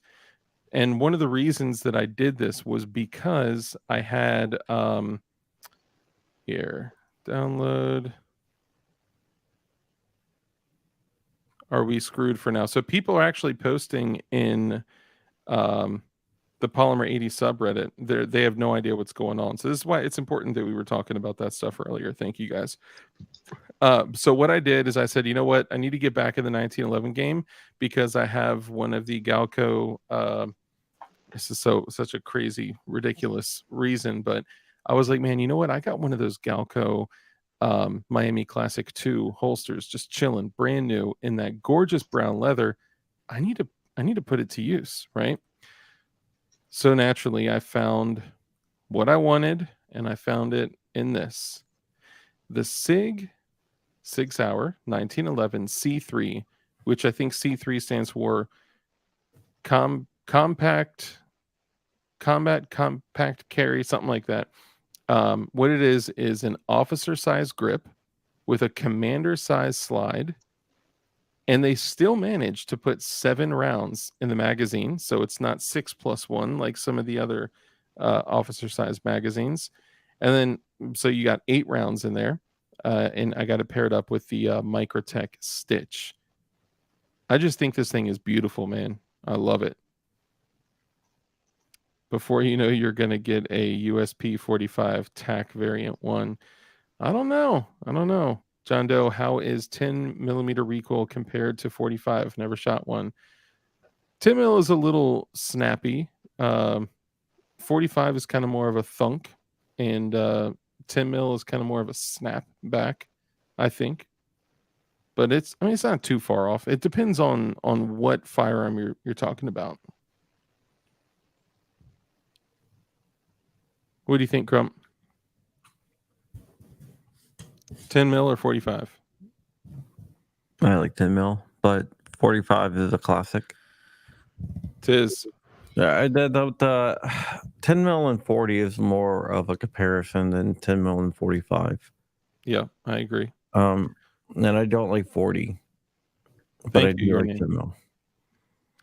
Yeah, I do. So I'm not a 40 guy, and unfortunately, most of the 10 millimeter out there nowadays is loaded to 40 Smith & Wesson specs. Yeah, which kind of sucks because you can make those runs a lot hotter. Yeah. The whole 40 Smith & Wesson thing, Glock was coming out with their, you know the story, right? Yeah. They were coming out with the 10 mil, and the Smith & Wesson was going to release a 40, so Glock said, F it, let's release a 40 before them with their own round. Yeah. Dude, I mean, that Glock has always been, that's back when they were a little bit more edgy, innovative. Yeah, and they were willing to step on people's toes. I don't know. I like today I carried this all day. I felt confident, you know. Now, granted, I had 22 rounds on tap, 2 mags on the side plus 8 in the gun, and it's cool because when you do a press check with, I don't know if it's with all 1911s or with this, but if you're doing a press check when it's empty or just racking the slide and it closes, it's just a normal click clack. But when you have one in the tube and you close it, it's kind of like a thump, like almost like the sound when you're putting a 40 millimeter in the tube, right? It has like a little, like a tonal, there's like a sound to it, you know. It's a beautiful sound, and it's harmonic almost. So you could literally, Blazer 10 millimeter is weak. As a matter of fact, here's one thing I want to clear up. Okay. So many people have been talking about, oh, if you want to get a 10 millimeter, you got to get some of the SIG 10 millimeter. Man, I have seen so many people recommending SIG 10 millimeter ammo. That shit is garbage. It is almost identical to the specs of 40 cal. There's no reason. You may as well be getting, you know, some Blazer, you know, range 10 millimeter ammo. If you had a 10 millimeter and you're wanting to get special purpose ammo, you have to search for special purpose ammo. You have to search for the ballistics. You have to look at, some of that stuff is pushing 800 foot-pounds of energy. So you have to look at, you know, what are the specs of the ammo? Like Buffalo Bore, you can get stuff that's right on the ankles of 800 foot-pounds of energy. Some of the Buffalo Bore, some of Corbon, some of what's the other good stuff? Buffalo Bore, Corbon. Corbon's great for that, by the way. The Federal HSTs, garbage. They're almost exactly the same specs as 40. I'm like, how are you guys doing this? But to be fair, a lot of the self-defense ammo that is made for 10 millimeter, they're doing it on purpose so there's not over penetration. Yeah, that's a big problem with over penetration. With the 10 mil, they have a tendency to over penetrate. Yeah, and that's why most of the self-defense ammo is underpowered, because 10 mil penetrates like a mother, even if it's like a hollow point. Yeah. Underwood, yes, Underwood. That's the other one. There were some other ones I couldn't think of. Underwood is good. Frank shit. Underwood? No. Underwood ammunition. And there's another one too. I can't even think of. I can't think of anything. Logan Curl Dark, I got my package in the mail today with the PWEDC patch. Thanks for the extras you threw in. Hell yeah, man. Appreciate you. I appreciate you going to DLD Hardware and picking out some stuff to and bro, I think you got the last PWEDC patch, by the way. I think there are no more in stock and they will never ever be made again. Lehigh Defense, that's another one too. I think they use Underwood projectiles, if I'm not mistaken. LOL at package. Oh, there it is. Sorry, chat just refreshed. Lehigh Defense, they're local to me. Nice. Hornady, yay or nay? Okay, so most of the Hornady rounds are falling within the specs of 40 cal, but I think it's for the same reason. I think they are specifically intentionally loading it closer to the specs of 40 S&W. You're going to see that they're going to be within like 50 feet per second or so and 50 foot-pounds of energy of 40 Smith & Wesson, and I think it's to prevent overpenetration. He said, haha, I got 3 PWEDC patches. You were the one that ordered 3, you little sneaker. Hey, thanks, Curdy. Look at that. Bam. Overpenetration, said no woman ever. I like to see a full comparison of full-powered 10mm to a 357 mag. So it's actually very similar, and there are way more videos than you would think on 10mm versus 357 Magnum because they're actually pretty similar in performance. Most general cartridges. So Hornady for 10mm, you're going to see that it's pretty close to 40 Smith & Wesson, but that's because it's designed specifically for the street, right? It's self-defense ammo, right? Where something with like, let's say 480 foot-pounds of energy, right?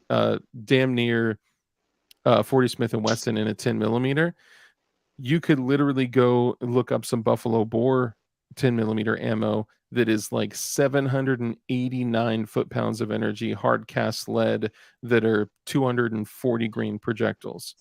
They're crazy. They're crazy. Yeah, so Hornady's kind of weak. But I also wouldn't hit the street with a magazine loaded up of, cast lead pushing 800 foot-pounds of energy. I'd hit the trails with it, right? I'd go in a place that I may run into some bear because, hey, I'd rather have that, Was that the expanding Full Metal Jacket? No, it's the Fort Scott tumbled copper, or a spun copper that tumbles on impact. Ah, nice. Good night, Paul Bald. Appreciate you coming in. FN 510 10mm pistol 22+1. Yes, please. I swear, Rich didn't even realize that I had one. He was like, man, I'm thinking about getting this. I was like, yeah, they're great. He's like, yeah, you think so? I was like, yeah, I have one. He's like, what? What would you say? You're kidding. You're kidding. You're joking. I'm like, well, then we, yeah. And then we kind of, whipped out our gun purchasing list over the last year. Yeah. Compared. Because he said, Dark, you order way too many guns. I was like, Rich, you've ordered almost the same amount of guns. He has. Because you got the AP5. And then you got CZ Scorpion. Then you got the Keltec P50. And then you've got the 5.7 Rock. No, I've had that. I've had that for a while. I thought we were talking the last year. Yeah, you can't. All right, I guess that's the last year. Yeah, because it probably took you a year to get that from PSA, right? It took a long time to get it from PSA. Yeah. All right. So yeah, in the last 12 months, I guess. Let's say just approximately, right? Because now, is there anything else we're missing? Oh, what about the 50? Was that over a year ago? Yeah, that was over a year ago. The 50. Good night, Andy Lipska. 10 mil yeet cannon. Yeah. That's available at Safety Harbor Firearms, and Walt at Safety Harbor Firearms is in the chat. Built more guns than I bought this year. Yes, that's another thing. We didn't include the guns that we built. Yeah, because you could build a gun for, we got so many parts or printed or print. Yeah. We didn't include printing or building because that, like, I had a bunch of parts sitting around for a 10 mil long boy, 40 Glock 40 10 millimeter, and it wouldn't be fair to be like, oh, you bought a gun when it was just like a slide and barrel to finish that build, you know, or a 26 that I had literally everything for, but I just, you know, I don't know, what was it, $30 on a lower parts kit. I used the Shadow Systems lower parts kit, boom, and knocked out that build. I don't know what else. So I got the AP5 too, the MP5, whatever. You had a CZ Scorpion, but you've had that for years. Yeah, I already had one. So I got the AP5, the MP5, whatever you want to call it, and then I got the Beretta M9A3. That thing is, man, if you guys want to take your shooting to, like, your handgun shooting to the next level, the Beretta M9A3 is pure fire. It is, but get the M9A4 mag. You gotta post Walter's comment. He has some 12-inch 50 BMG barrels. I've shot his 50 BMG bolt action pistol. Nelson Coins. You can build one in 11 minutes. Yeah, right. I have some 12-inch 50 BMG. Okay, so let me ask you this: Safety Harbor, Walt, are you going to be using those for a Title I firearm? One of those, whatchamacallit? Jesus, bolt action, non-pistol, non-rifle Title I firearms. Are you going to be putting one of those together? Because those 50 BMG bolt actions with like those super short setups that are bolt guns with a second vertical grip, that thing is fire. I would totally grab one of those because it gives you a small setup in a 50 BMG that's still highly effective, you know, out to 17 miles. I'm just kidding. I may want to go with a full-size SHTF 50 BMG because 29 inches, go big or go home. Yeah, but being able to shove a 12-inch 50 BMG in a bag and just, woo, man, that thing would be, yeah. Come on, guys. I gotta say, I actually shot. It was at the OK Corral, not OK Corral, Okeechobee Shooting Sports. Sorry, they're right next to each other. A Barrett 50 and Walter's bolt action 50 side by side, and the Walter's break is highly effective. There's actually less felt recoil on I believe that. The Safety Harbor 50. I believe that. That thing looks like a monster. Yes, it is considered on the 4473. It's considered other. People generally refer to it as a Title I firearm, which I actually found out. So so people are calling me out for not continuing to go through my list of what I purchased. So this does not include what I built, right? I build Glocks like for breakfast, but I've built some other stuff. I built a Glock 40, built a Glock 34, built a 26, built a 33, built a whole bunch of stuff. But we're not including the builds. We're just including like actual serialized firearm purchases. So I got the MP5, and then I got the Beretta M9A3. If you want to step your game up, go buy an M9A3. Someone mentioned I have a your name says I have a PT92. I love that thing. I never thought I'd say that about a Taurus. They're good. They shoot, depending on when it was made, it may be of better quality, but man, they shoot just like a Beretta in most cases. But I love my M9A3. I also got the FN510, and I did pick. Okay, that's not fair. Okay, the launcher is technically not a firearm. All right, so we don't need to count that because the launcher in cannons, there's no restrictions whatsoever. Of course, right? Even attorneys sometimes don't know that there's no restrictions. That was funny. Your face was like the moment you realize he didn't know cannons were legal. We'll take that up in the Supreme Court. And there's no paperwork. You can be like, that cannon there. It will get delivered to your home address. Like nothing. So anyone that says DLD After Dark, how did you almost burn your house down? I left my gas stove on for 3.5 hours while I was gone, and I thought it was off while I was gone.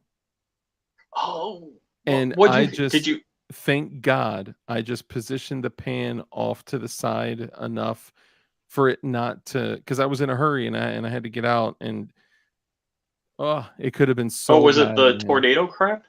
No, I just had to get to a thing for my daughter, and I thought I turned it off, but instead of turning it off, I turned it to very low heat to let it sit, and yeah, I made a mistake, right? Anyone can make an error, especially when you're doing 5 things at once while you're cooking. Yeah, it was a mistake, so I should not have done that. Man, you should have seen my face when I got back, and so I was like, like my entire, like all of my belongings. Now, granted, it's just stuff, right? But I would have charged through the open flames to my gun room and started launching everything off out the my window, deck, off your deck. Yes. So okay, so we're not going to count the launcher. And I've been on Dark's deck. Yeah, it's not long, but it's wide. It's not that impressive. It's a chode. It's a chode. Crump's deck is bigger, but it's synthetic. Yeah, it was machine made. It's fake wood. So the MP5, the Beretta M9A3, and then I got the FN510. I did pick up. This doesn't even count. I picked up $100 Kel-Tec P3AT. It was $100. It came with $120 worth of magazines. Okay, that's really why I got it, because I was like, man, I need some new Kel-Tec P3AT mags, and this $100 Kel-Tec P3AT came with 4 magazines. I was like, bro, those are $30 each. So I got that. I guess you can count that. It is technically a firearm. And then I also picked up for $200 something, $229, $239, whatever it was, the PSA dagger. And it came with a bunch of other stuff. It was optic cut, suppressor height sights, all the stuff that daggers typically come with. And I was like, all right, that's. Oh, all right. I did get like 4 of those. Was it 3 or 4 of the SCT frames? That's true. Those are all firearms. We need to count those. Mm-hmm. Don't forget those. I got one, but I got the one when we first. Dark, you need to have a fire extinguisher in your house. Okay, so 100%, I have one in the kitchen. I have one on each floor, but I only have 2 floors currently. I will not have a home without a fire extinguisher. If I got all this shit, if I got $100,000 worth of freaking guns, ammo, gear, and all this shit, you got to have a $40, $50 fire extinguisher. But the problem is that I wasn't present. Now, granted, it was low enough heat that God spared my home. Thank God. It was just a stupid mistake. So did you burn the porridge? What were you cooking? I was cooking eggs for egg burritos, right? Because you can always eat egg burritos even late in the day. And then or if you get too lazy to defrost the pizza, yeah. Did you defrost a pizza? What do you mean? No, one day I was staying at your place. You're like, oh yeah, well we'll like have pizza. It's like, no, well, what? Oh no, I was actually gonna make a pizza, fresh dough, sauce, and all that, but I was like, yeah, fuck this. Let's just order pizza. I think we ordered pizza, right? Yeah, like yeah, that's what you get. And just like you did this weekend, you and I showed up at XCal an hour after the event was over. Yeah. Hold on. Hold up.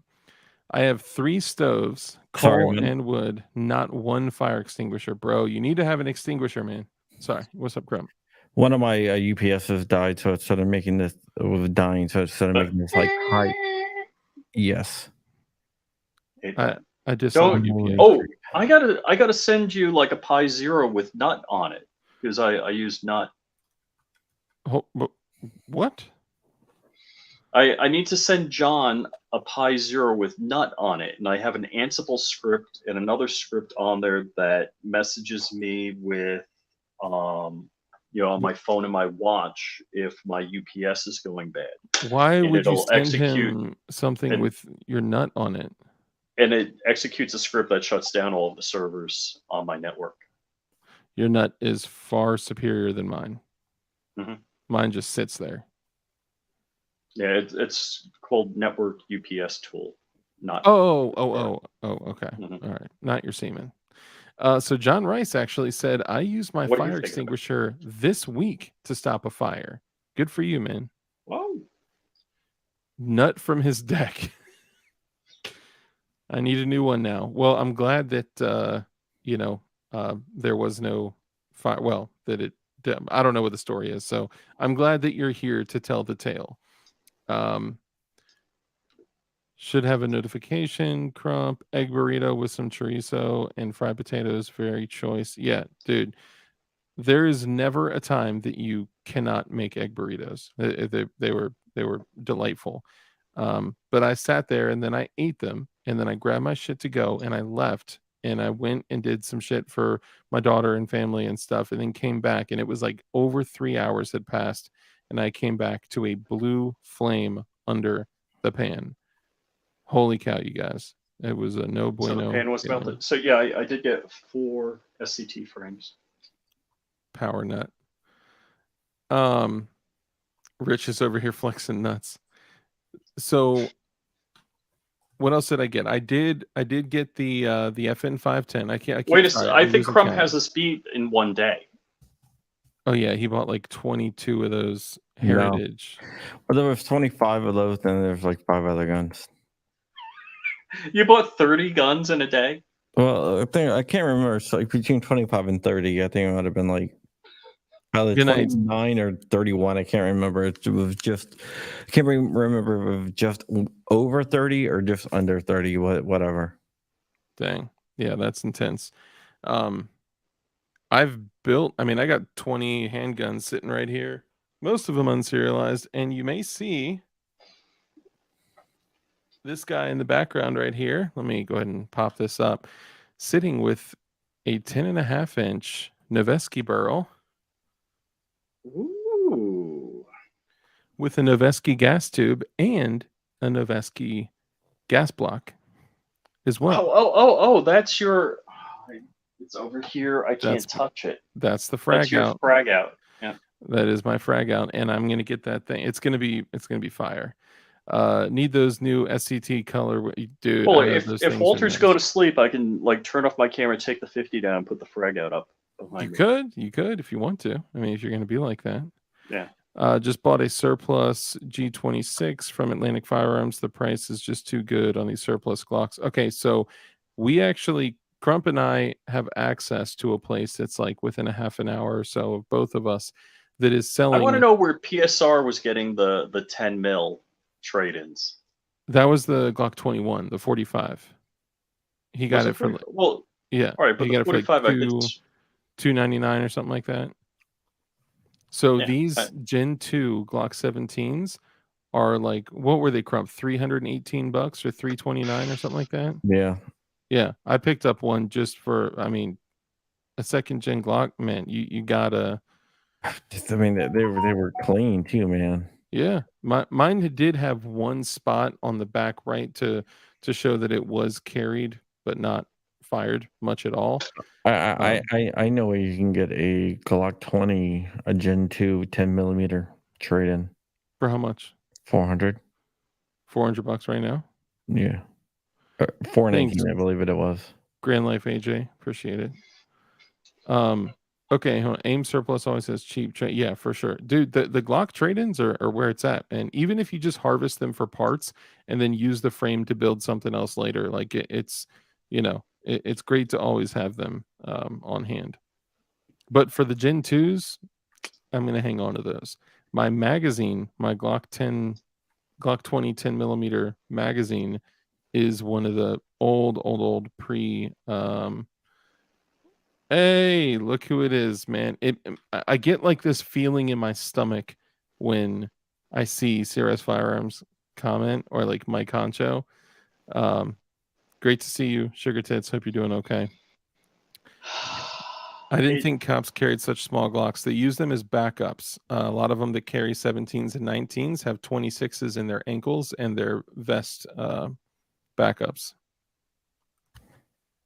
So there's only 45 cal, no 10 mil tournaments. So this Leo trade-in is $399. Yeah, I ended up spending like $375 on my 21 I put together. It was an all OEM. I can't say I built it because I used an OEM frame, the 19X2, all OEM stuff. So I assembled it, right? I bought a lower separately, then I bought the parts separately, then I bought the upper separately. But I ended up doing it in a much, much more economical way, doing it that way. Trade in or factory refurb Glock, or just get a PSA dagger. See, I can't personally say that a PSA dagger will live as long as an OEM Glock will, right? It might. I'm just saying I genuinely don't know. So need a Glock 29. Yeah, those are great. Hanging in there. Hope you're doing well. I'll talk to you in a minute. Outdoor Superstore still sells surplus Glocks, and maybe that's why I saw what I'm talking about. Yeah, I mean, I don't know where PSA got his for, or PSR got his for Print, 2 something. repeat. Yeah, Print Shoot Repeat said he got his Glock 21. Now, granted, it was the second gen, right? So Gen 3, whatever it was the pre-SF. So it's way more blocky in your hand. It is a little more challenging for some to grip and shoot those. For me, the SF to Gen 4 to Gen 5 are hands down the best feeling double stack 45 Glock you can get.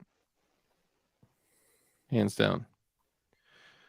All right. Anything else that we need to hit on before? Hey, Mike McClune, peace out, brother. Thank you for joining us.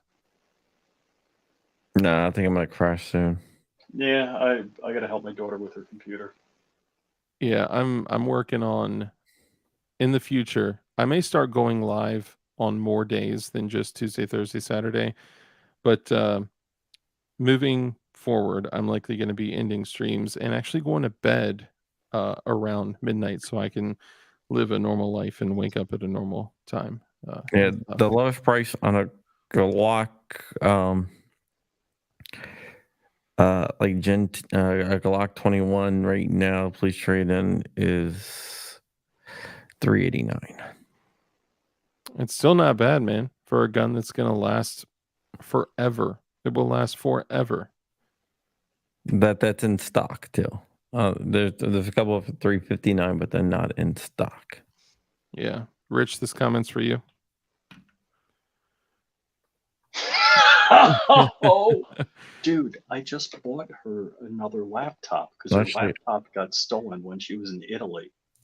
I found one from Officer Store for $354.99.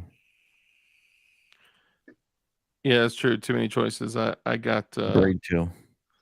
There's not many Glocks that I don't own that I want, but there is one. Okay, so if they made a 19X MOS, hands down that'd be my go-to. So I'd have to get a Glock 45 MOS because I want the 19X size, grip, color, and all that. But color aside, the Glock 45 MOS with a dot and a light is like God's handgun. I mean, that thing is, and I feel weird saying that wearing a 1911 on me right now, but I'm loving the X10 so far. It feels a lot more comfortable than the G20 to me. Yeah, a lot of people have been talking about that. I still have a tough time trusting a SIG 320 and 10 millimeter. I'd like to see kind of. Ooh, $799 SIG 320 10 millimeter. The X10. That's been calling your name for a while, huh? Sold out. Do you have the 46, the rotating barrel Glock? What? No.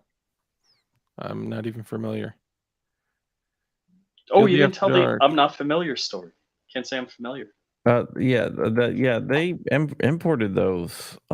We saw that in one of the Turkish drinking games, the Glock 46. Really?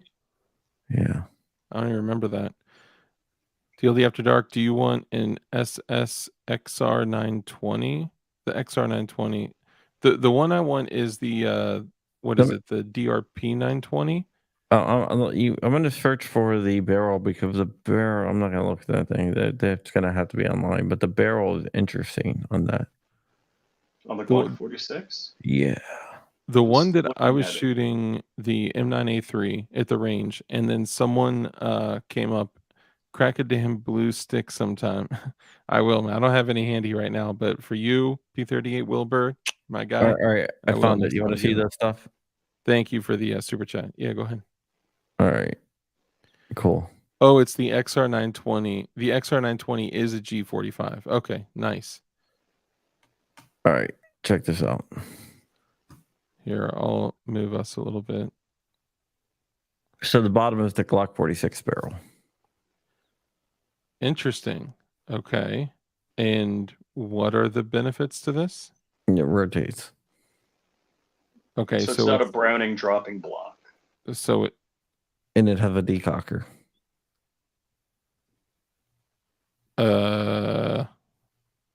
Cannot compute. Why? It was a lot of it had to do with the German police. Okay, so their requirements. Their So they wanted a hammer fired in a decocker. Their slide stop is in the wrong. Whoa, that's not a slide. That's a safety. Whoa, hold on. That's a decocker. Okay, I'm tripping out. So it's not a manual decocker from the rear. It's a slide stop and a decocker that shoots the striker backwards. Yeah. It's still striker fired? Yeah, it's still a striker in there.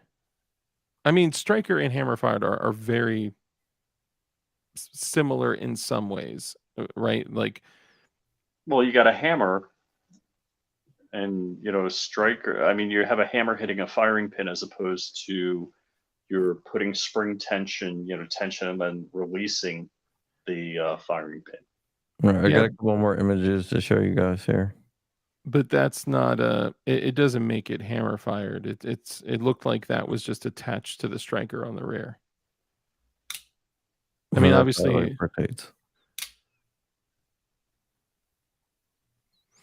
this is news to me. This is very interesting. Hold on, go back. Where's the locking block?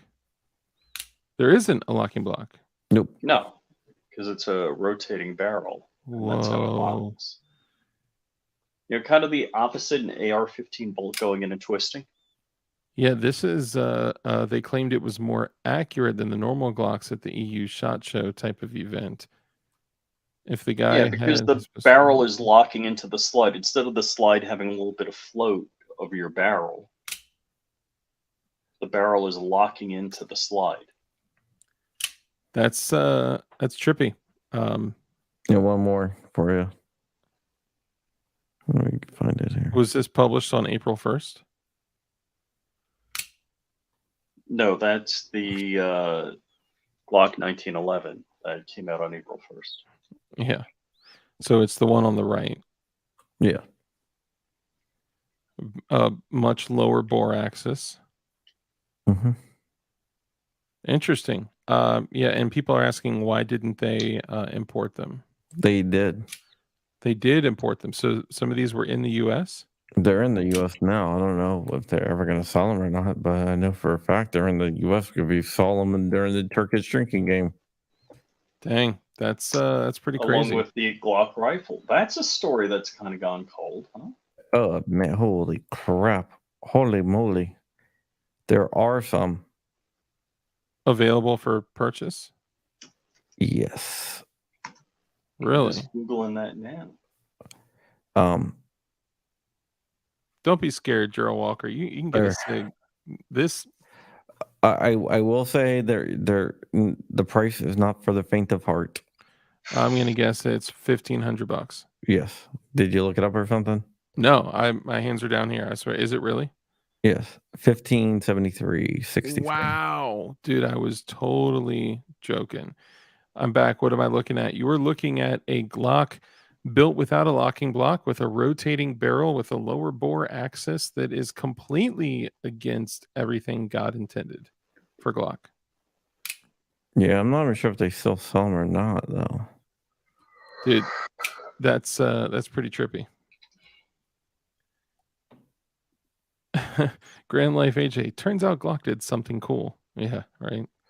I need my family jewels still. Okay, so if you're thinking about getting a SIG, honestly, man, once you get one of the 226s in your hand, not the older ones, right? The newer like the Elite, dude, the 226 Elites are tits.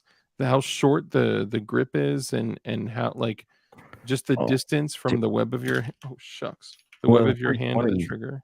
I would go with the 320 because then you don't have to worry about pulling the trigger.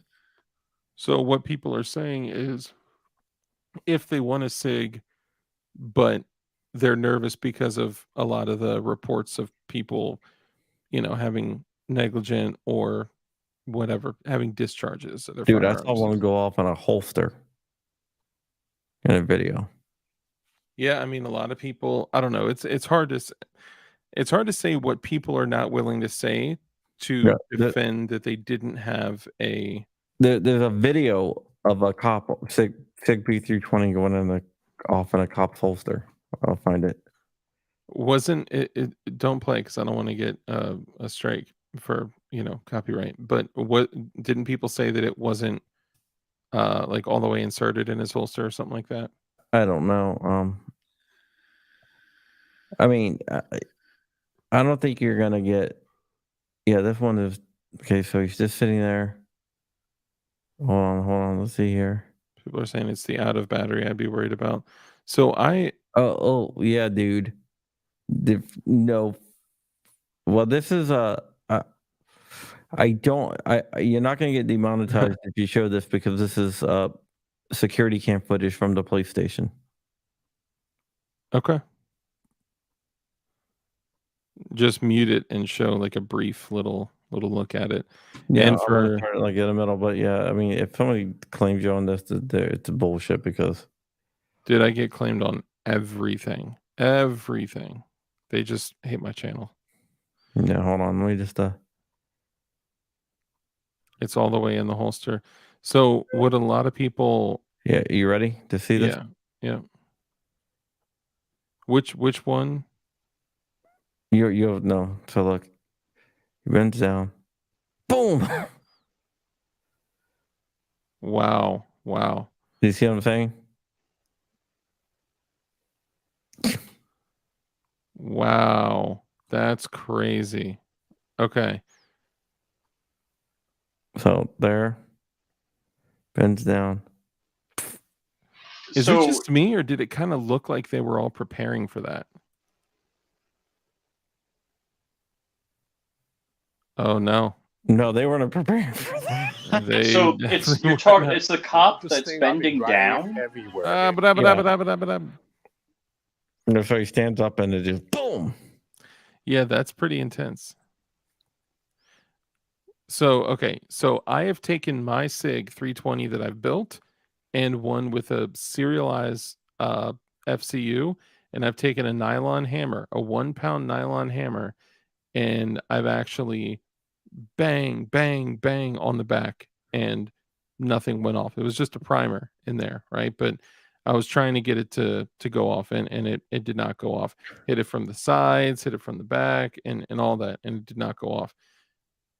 But I don't know. I mean, I don't know. I have not carried my. I know the 320s. I've done it with a hammer. Really? Yeah, I hit it in the back of the corner. Yeah. I was not able to get mine to go off. This was like a really old 320. I don't have it anymore. I got rid of it. Because I didn't. I was like, dude, it went off. I hit it, tapped it with the hammer in the back, and it went off. So I just got rid of it. Look, after I built the 320, I used obviously the MUP 24/7. I took it, I shot it, and fixed the little issues that it had mostly, and then I put it back in the safe, and I don't touch it, I don't shoot it, and it's got a super rare, unique, all white OEM SIG grip module, and it's cool as shit. I just what they were saying was that originally the original ones that had the problems going off, they try to say that it was that if you send it back to SIG, they would replace the trigger because the trigger is too heavy. ADXR920 is saying if that happened in CT, which I think that's the video, the gun was not fully in the holster. The hood was slightly open. Even if that was the case, like I've reholstered in my Safari Lane holsters and not, put the hood back over for, a moment. I would not expect my firearm to go off in any condition with it back in the holster, And I'm not saying that I don't I think all 320s are dirt, because I know people that appendix carry them all day, 365s, 320s, and all that. I think that me personally, if I were to get a SIG, this 1911 is a SIG, I think if I were to get a SIG, I would personally go for the 226. That'd be my go-to. Originally, it was because, like you said, the triggers were too heavy. They were heavier than the, whatever. Break. Yeah, you know what I'm saying. So, yeah, that's one I have. I have 320s now, and I need to go. I need to assist my daughter in setting up her new computer. All right, brother. Appreciate you coming on. We're gonna go ahead and what I sent you, is that good? Yeah. What? What I sent you, I emailed you again. I emailed you. Yeah, it's good. Don't talk to anyone until it breaks tomorrow. Bye, Rich. All right, we'll go ahead and wrap up. Grump, anything else you want to say before we go? Just that my current 320s that I have, I cannot get to do discharge like that. It was just the like when the 320s first came out with the heavier triggers. Yeah.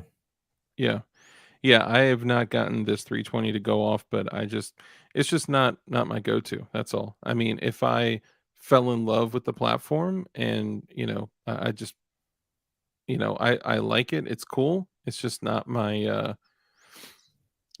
not my go-to. That's all. I'm not saying they're bad guns. A lot of people carry them all day. I'm just saying that if I were to get a SIG, it probably wouldn't be a 320. The 365 macro is dope. Like if we're talking carry guns, almost every single person I run into and talk to, and people on the internet, people, YouTube videos all over the place, if people are carrying guns, they're either carrying only a few different types of Glocks or only a few different types of SIGs, and maybe a couple like Springfields and whatnot. And then you'll get the various like SIGs and 1911s and stuff, like other like 226s and 229s and whatever. The typical like, oh, I carry a 5-shot J frame, or I carry a Beretta Pico and stuff. That's not, nowadays people are carrying mostly high capacity small 9mm. Like I carry a 43X. Yeah, I'm carrying a 43X. Most people, if they're carrying Glocks, they're carrying a 19 or a 43X, or some version of like the 45 or 19X or something like that. I have the shoulder arms magazines with 15 rounds. Yep.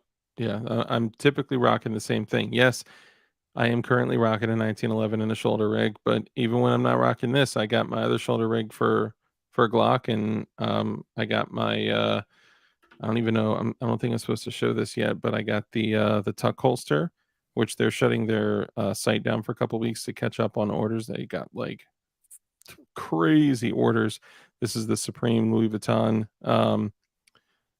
print for the tuck holster, and it's got a Cordura wrap on it. Super cool. So I'll show you guys that when I'm supposed to. I don't think. I have a tuck holster. I bought it myself though. Nice. Yeah. These are excellent holsters. They sit super low. That one's for a 43X MOS with a TLR7 sub, and it's awesome. 48s, yeah, 48, 43X, 19X, 45, Shields too. Yeah, I see Shields too, and also Springfields. People are rocking Hellcats and whatnot, but again, kind of falling in that small micro or small, subcompact, micro compact, high capacity. Sky. 9mm. You carry a Keltec PF9, which I used to carry a Keltec PF9. I did as well. That's the Zimmerman. I thank you. I appreciate it. This has became my my go-to. Man, it's like stretching the neck of my shirt out. Usually when I wear it with like dress shirts, I can actually wear this under a suit jacket and not get made like at all. This is the one for a 1911. This is the SIG C3 1911 that I showed off earlier. This is the Galco the holster. This is a North Coast Tactical Tuck holster, and I think there's going to be a discount code available too. But I got to talk to them because again, they shut down their website for a couple weeks to catch up on orders because they got slammed because this type of holster sits super low. So they're made for big dudes, right? So your gun doesn't jab into your gut constantly. So it's just way more comfortable. But once I can the Pit Viper this weekend. Dude, that Pit Viper looks so sexy. Isn't that shit like $8,000? I think it's like 7. XCal got in like 50 of them, and they sold out like in a day. And then they got 30 more, and they sold out of those in a day, and now they're trying to get more. That's so crazy, man. And to watch, they sold 30 before they even came in, so they sold 50 and 20 and like you know what? You know what killed me? XCal's, that's a different type of range. Most ranges wouldn't be able to move 50 of them. No, that's crazy. Honestly, what killed me watching John Wick 4 was watching the fucking Pit Viper get like thrown across the concrete and just getting the dog shit beat out of it. I was like, no, it hurt to watch. Have you ever fired the Pit Viper? No, I haven't fired it. I've handled it. Did the John Wick experience? No. When I was there last year, but I didn't actually go through it. I just kind of, watched. Dude, you should have came in. I had 3 free passes. Dang, I know I should have. So yeah, ran the they had the 240 set up. The 240 Bravo. Yeah, man, people are ripping that shit. Then there's a lot of machine guns there, but anyone have any luck with the PSA 15 round mag? So if you're referring to the 48 and 43X compatible 15 round mags, I've heard good things. I was gonna give them a shot. I was gonna grab some, I don't know, a couple weeks ago. I know Kurt grabbed some. Kurt, if you have any experience with them yet, let us know, because I'd be curious to know how they work with the 48 and 43X. But from what I hear, they're good. I just don't have any personal experience with them. Either do I. I shelled mags that put about 5,000 rounds through shelled mags, and they've held up. So I haven't put that many through. I put like 2,000 rounds through them, and they've run totally fine. Yeah, they run totally fine. Yeah, you do have to switch out the mag catch. I did it with the steel one. Yeah, I did not switch out the mag catch on my 48. It's been fine, but it's not. So they say it's not the insertion and the dropping that degrades the polymer mag catch. It's actually the shooting, because a steel with sharp edges, steel magazine inside with a polymer mag release, when it fires, it does a seesaw action and it kind of cuts away at the mag release. So that's why you need to replace it, but still in testing. Okay, yeah. I just kind of feel like when you get something like that, you gotta put some work in and test and see if they're carry. I don't want to carry anything unless I'm 100% sure that it's gonna work. Yeah, for sure. Yeah, when I put the S15, so my primary mag is the 20 rounder. It's the S15 with the +5 extension on it.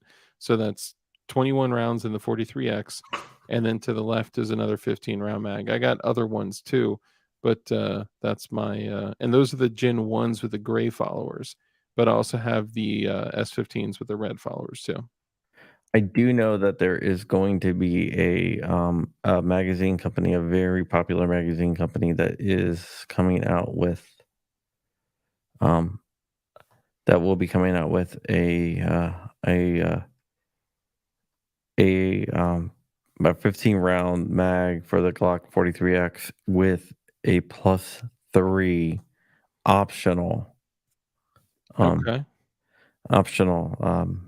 mag attachment. Nice. So 18 plus 1. Yeah.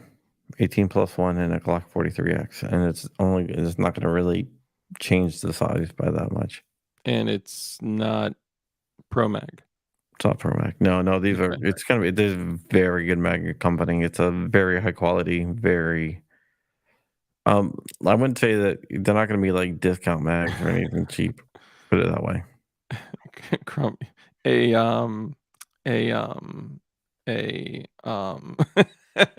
Yeah, I'm tired. I know, it's all good. This is what happens when you do streams for over 2 hours, guys. All right, well, let's go ahead and wrap it up. You gotta remember, this is the 4th stream I've been on today. Yeah, that's true. That's true. Crump has been making his rounds, and keep an eye out. You may see some pretty exciting things. You will 100% see something pretty exciting probably tomorrow. Well, 100% tomorrow. 100% probably tomorrow, or 100%? No, 100% tomorrow. It will be. Yeah. It will be epic news. Nice. I want 20 round steel or aluminum FAL mags. Aluminum FAL mags? I know they make aluminum. What's the other one? What's the 5.56 one that whatchamacallit used in heat? The Galil? No, it's like an FAL but in 5.56. Ever. God, what is it? It's F. Somebody's gonna need that discount code. But guys, remember too that during this time where FNC, that's right. Thank you. Those use. Yeah, I brought up the. Have you ever been to imfdb.org? Oh yeah, I brought up that. Yeah, that thing is an excellent database. They had a Taurus PT92 in there? I think so. I think one of the bad guys had one. I gotta go. They had a Steyr TMP. Mm-hmm. I haven't watched this movie in a long time. I do remember that.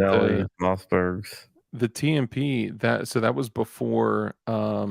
was before B&T came out with their TP9, right? That was back when those were Steyrs, and that was the shootout scene when Val Kilmer was on the top of the like the utility box with the HK 21, 91, whatever it was, 51. I don't know, the 308 HK.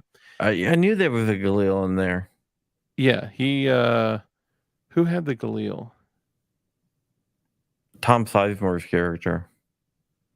You know, it was weird that like all these law enforcement characters came out with a bunch of weird shit. Like the FNC, like who? I don't know. I forgot Danny Trejo had a Norinco. What? 56. There was a small batch of 7.62 by 39 FALs made in South Africa. Interesting. Did they take AK mags? Or did they take the GAR in 7.62 mags? Yeah, one of the snipers had a H&K SR9T. I don't recall that. I don't recall that either. I'm just looking through. Yeah, I know that. So that shootout scene when the bad guy had the Steyr, what are they? TP9. It's like it's a TMP. TMP. That's what it is. That's right. The B&T. It was the TP9. It was that scene where he got crushed in between the two cars. He got shot through the windshield a couple times, and then he hobbles up on one leg, and with one hand he just does some bursts before he gets hit by the car. Hey, get this. So the MP5A3 in the movies that they were using, they weren't MP5A3s. They were HK94A3s, and they mocked them up to look like MP5A3s. I believe that because look when it was made. Interesting. Between the 94 to 04 ban. That's probably one of the reasons why. Now, I know LA has totally come out of the woodwork with the LAPD has come out with weird shit like their uh law enforcement or their SWAT has staccatos and STIs and like with like RMRs and SROs and whatnot. But I think their standard issue LAPD sidearm is still a Beretta M9 or 92FS or something like that. Dude, I didn't realize they had a Star Megastar in there. I don't know what the hell that is. Blue Star Megastar. Wow. Yeah, it's crazy when when you actually see like in the moment when you see a gun in a flick, it's like that, right? But when you actually see the IMFDB, it's pretty crazy. Dude, that's not a common gun. A Megastar? Lake Pyro. Winval Kilmer says the sun rises and sets with her. Gets me every time. Oh man. Kevin Gage used a Megastar. I'd have to see what that looks like. The 45, I'll show it to you. Let me. Oh, you're talking about the it's like a ripoff of a Llama 1911. Yeah. Yeah, I know what you're talking about. Oh no, that's not the no, it's that. Is that a Spanish? Where's that made? So that's that company Star. Yeah. Okay. So it's a Star Megastar. Gotcha. Yeah, Star and Llama are definitely in the same category. I don't know if you remember, like people used to rap about having a llama. You remember the Llama 1911s and the Spanish? I think Star is a Spanish company, if I'm not mistaken. Yeah, I'm pretty sure it is, but they even had a nickel one. Shield is supposed to do +5 for S15 and +3 for Z9 G43 Max. So they do. So right now I have the 9-round mags for the G43, and I put, dude, that. Let me just say this: that freaking Jesus, Strike Industries light slide for the 43X. That thing is fire. It is gorgeous, crazy smooth. I cannot wait to take that thing out. That's going to be the next thing I take out shooting. And I have the Shield Arms Z9 mag, so that's 9+1. It actually gives you a way more formidable defense gun. 10 rounds in a single stack size. I love those. And then I got the S15s with the +5s, and they also make +5s for standard, 19s, 23s. I think they're like +3 or 4 for 23s, but whatever.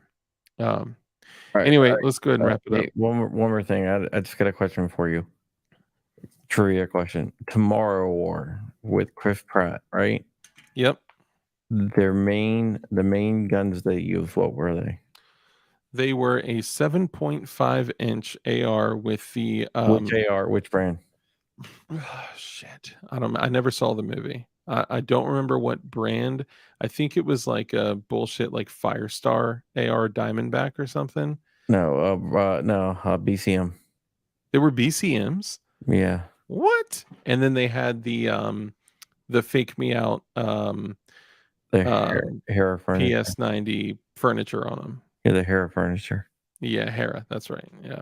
Yeah. I mean, they were interesting looking, but like, hey, let's be honest. You connected two things onto an existing AR. They also had a bigger AR in there too. That was, I can't remember. The same thing. Black on Black. What's up, man? Good to see you. All right, everybody. We're going to go ahead and wrap it up here. So for everyone that's been rolling with us for the last 2.5 hours, thank you. Appreciate you. Sometimes we get sidetracked. We talk about a lot of stuff, but you guys remember as you go through, and I told you guys right now that I'm currently in transition right now, and my employment ends this Friday, and I got to figure out what I'm going to do. If you are looking for ways to support me during this time, if you go to places like Tack Knives, you can save 20% by using code DARK. If you use my link for Gideon Optics, and if you use code GLOWIES, you save 20%. Excuse me, 10% on your order, and they got a lot of dope new things on tack knives too, by the way. But if you are trying to support your homie, I can't share links like PSA links, Brownells links, or like I got a Bear Creek Arsenal link. I got that set up today. If you guys are going to purchase something through PSA or Bear Creek Arsenal, I wouldn't really recommend it, but or Brownells or JM4 Tactical or anything like that, reach out to me. Look in my description of my videos first. There's always ways to support there. But if you're looking for something that I can't share on YouTube, for the guys that have reached out to me and asked to send the PSA link and Bear Creek Arsenal and Brownells, that helps a lot. And I appreciate all of you guys.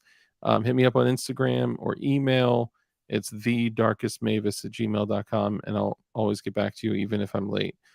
So I apologize about that. One more question about that. What optic were they running? Was it the Mars optic? No. What was it? Anyone out in there? No. I thought it was so I didn't see the movie, so I just want to add that. I just want to add that here, that I did not see that movie. I thought it was that Tritium Mars optic. No, I think it was. Oh my God, I can't remember now. Damn it, totally blanked out on me. You don't have it pulled up there? No, I was doing it from memory. I built it the way. I built it exactly like the ones in Tomorrow War movie, but in 300 blackout. See, that makes sense because a 7.5-inch barrel. Look, I would rock 5.56 and a 7.5-inch barrel. Anything smaller than that, 5.56 just doesn't make sense. God damn it. It's the video called "Is This Better Than an SL8?" I have a Hera foregrip, and it's lucky I can't take it off because of the way it looks on my EP9. Nice. That's dope. Damn it. It's gonna bug the hell out of me now. Just pull it up. If you pull it up and show me, I could. That's no fun. It's no fun. No, because I should know this. I mean, I'm just so tired that I'm just dead. Okay, hang on. We're gonna ACOG. It's an ACOG. Oh, they had a Mark III and a Mark IV. One is a 14.5-inch barrel with a with the bipod. Yeah, that has a bipod, and also it has a flaming pig. Yeah, that's just it's just so stupid in my opinion. Oh dang, they have the featureless Hera furniture too. Wow, man, this is God. What will people do?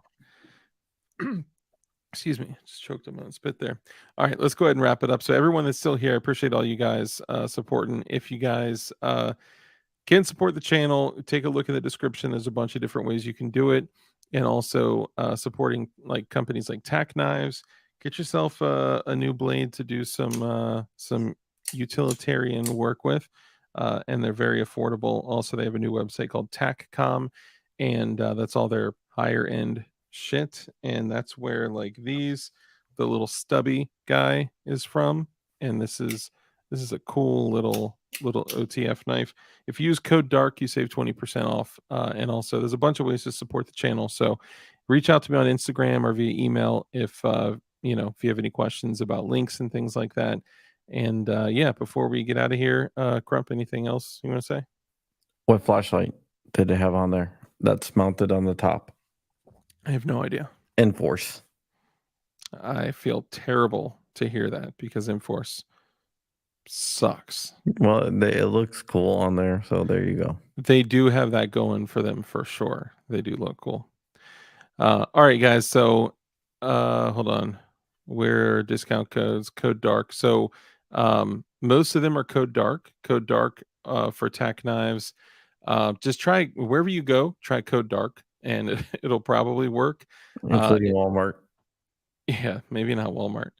But for things Power like Gideon Tower Records, like Gideon Optics. It's Glowies, but we try to be consistent for the most part. And Adam and Eve. Goombeam, right? So Goombeam, you can use code DARK, and that'll save you. Use it on Adam and Eve, and also Ashley Madison. They only have to look cool on film. They don't need to work. Very true. Very true. Shout out to the person that just a Glowies with an S. Shout out to the person that just shot me that message. All right, so let's go ahead and wrap up. So we'll let you know if the brand new news comes through tomorrow. Breaking news. And all the ways to support the channel. Breaking news! Yeah, be on the lookout for that. And all the ways to support the channel will be in the description. And also, you can hit me up on Instagram or via email too. And I'll share the links with you guys, the ones that I am not allowed to share on YouTube. So in closing, any fatherly advice? Yeah, there is some fatherly advice I want to give you all. Don't use Hera furniture with an ACOG on a 7.5-inch barrel. It looks cool. It does look cool. It looks futuristic. It does. Which is cool. There is a new trailer out for the John Wick TV show. When's that supposed to be dropping? I think next month. Oh man, I can't wait a month. It's like a prequel. Is it really breaking news if you have to wait a day to release it? I mean, yeah. Well, it should have been breaking news if I released it today, but it will. Trust me, it'll be worth the wait. It's worth the wait. We had it all set up to break tonight, but it didn't happen. But it will happen tomorrow. And if there was anything that could have been done to break the news tonight, Crump did it. It's just, we weren't able to, so it's okay. I mean, it's not that. It's not like I hit a button or if I have anything to do with it. It's just there's other people that have to do with it, and I just have to wait for them to do whatever they do. They killed John Wick to make him a strong, independent woman. Yeah, he didn't die. No, I know. The original ending that they ended up cutting because it didn't test well. It actually showed that he survived. I mean, it's assumed. Ambiguous. It makes it look like it's assumed that he lives. No, the original ending shows that he actually did live. So they changed it to make it an ambiguous ending. Well, they did a good job. It was certainly ambiguous. They really like it because they like ambiguous stuff. Yeah, just like the ATF. All right, just head to end bar class so we can get out of here. All right, guys. Thank you so much for coming and hanging out. I appreciate all of y'all and the supports. See all open sites MK3. Hey, we still got like 13 of those, right? Yeah, I gave all of them but one away at XCal. No way. Yeah. I don't believe it. No, I didn't do that. All right, guys. Wrapping it up here. Just want to say thank you guys, all of y'all, for the support in the interim. It's been a crazy time. Get them. And I'll come by and get them, and the armor too. But thank you all for tuning in. Thank you for supporting in every way that you can. It means a lot. If you're ever wondering, how can I support Dark? How can I support DLD After Dark? Look in the description. Most things are in there. I update it as often as I can. And again, we need to live by rules. There are codes to live by, standards and expectations, if you will. Rule number 1 is to be kind. It's so important that we're kind in everything that we do. That brief little interaction that you have with somebody could have a massive impact on their life. Be sure to rewind. And you could rewind as well. Rule number 2 is to live a life of care, compassion, contribution, give to others. Because when you bless others, you become blessed. A hand that's open to give is open to receive. That's the way the world works. Also, rule number 3, because we know the only way for us to defeat evil is with good men skilled in violence. Make sure that you're becoming as highly skilled in violence as you possibly can be. And be safe, be dangerous, and keep that thing on you. Yeah, man. Keep that thing on you. And with that said, drop a comment afterwards, and I'll use the comments in the future for giveaways and things like that. If you don't believe me, ask all the people that recently won stuff. Enjoy. Go to Corby.com and you can win something really, really cool. Pew, pew. Yeah, you can actually something really, really cool. Pew, pew, pew, pew, pew, pew, pew, pew, pew.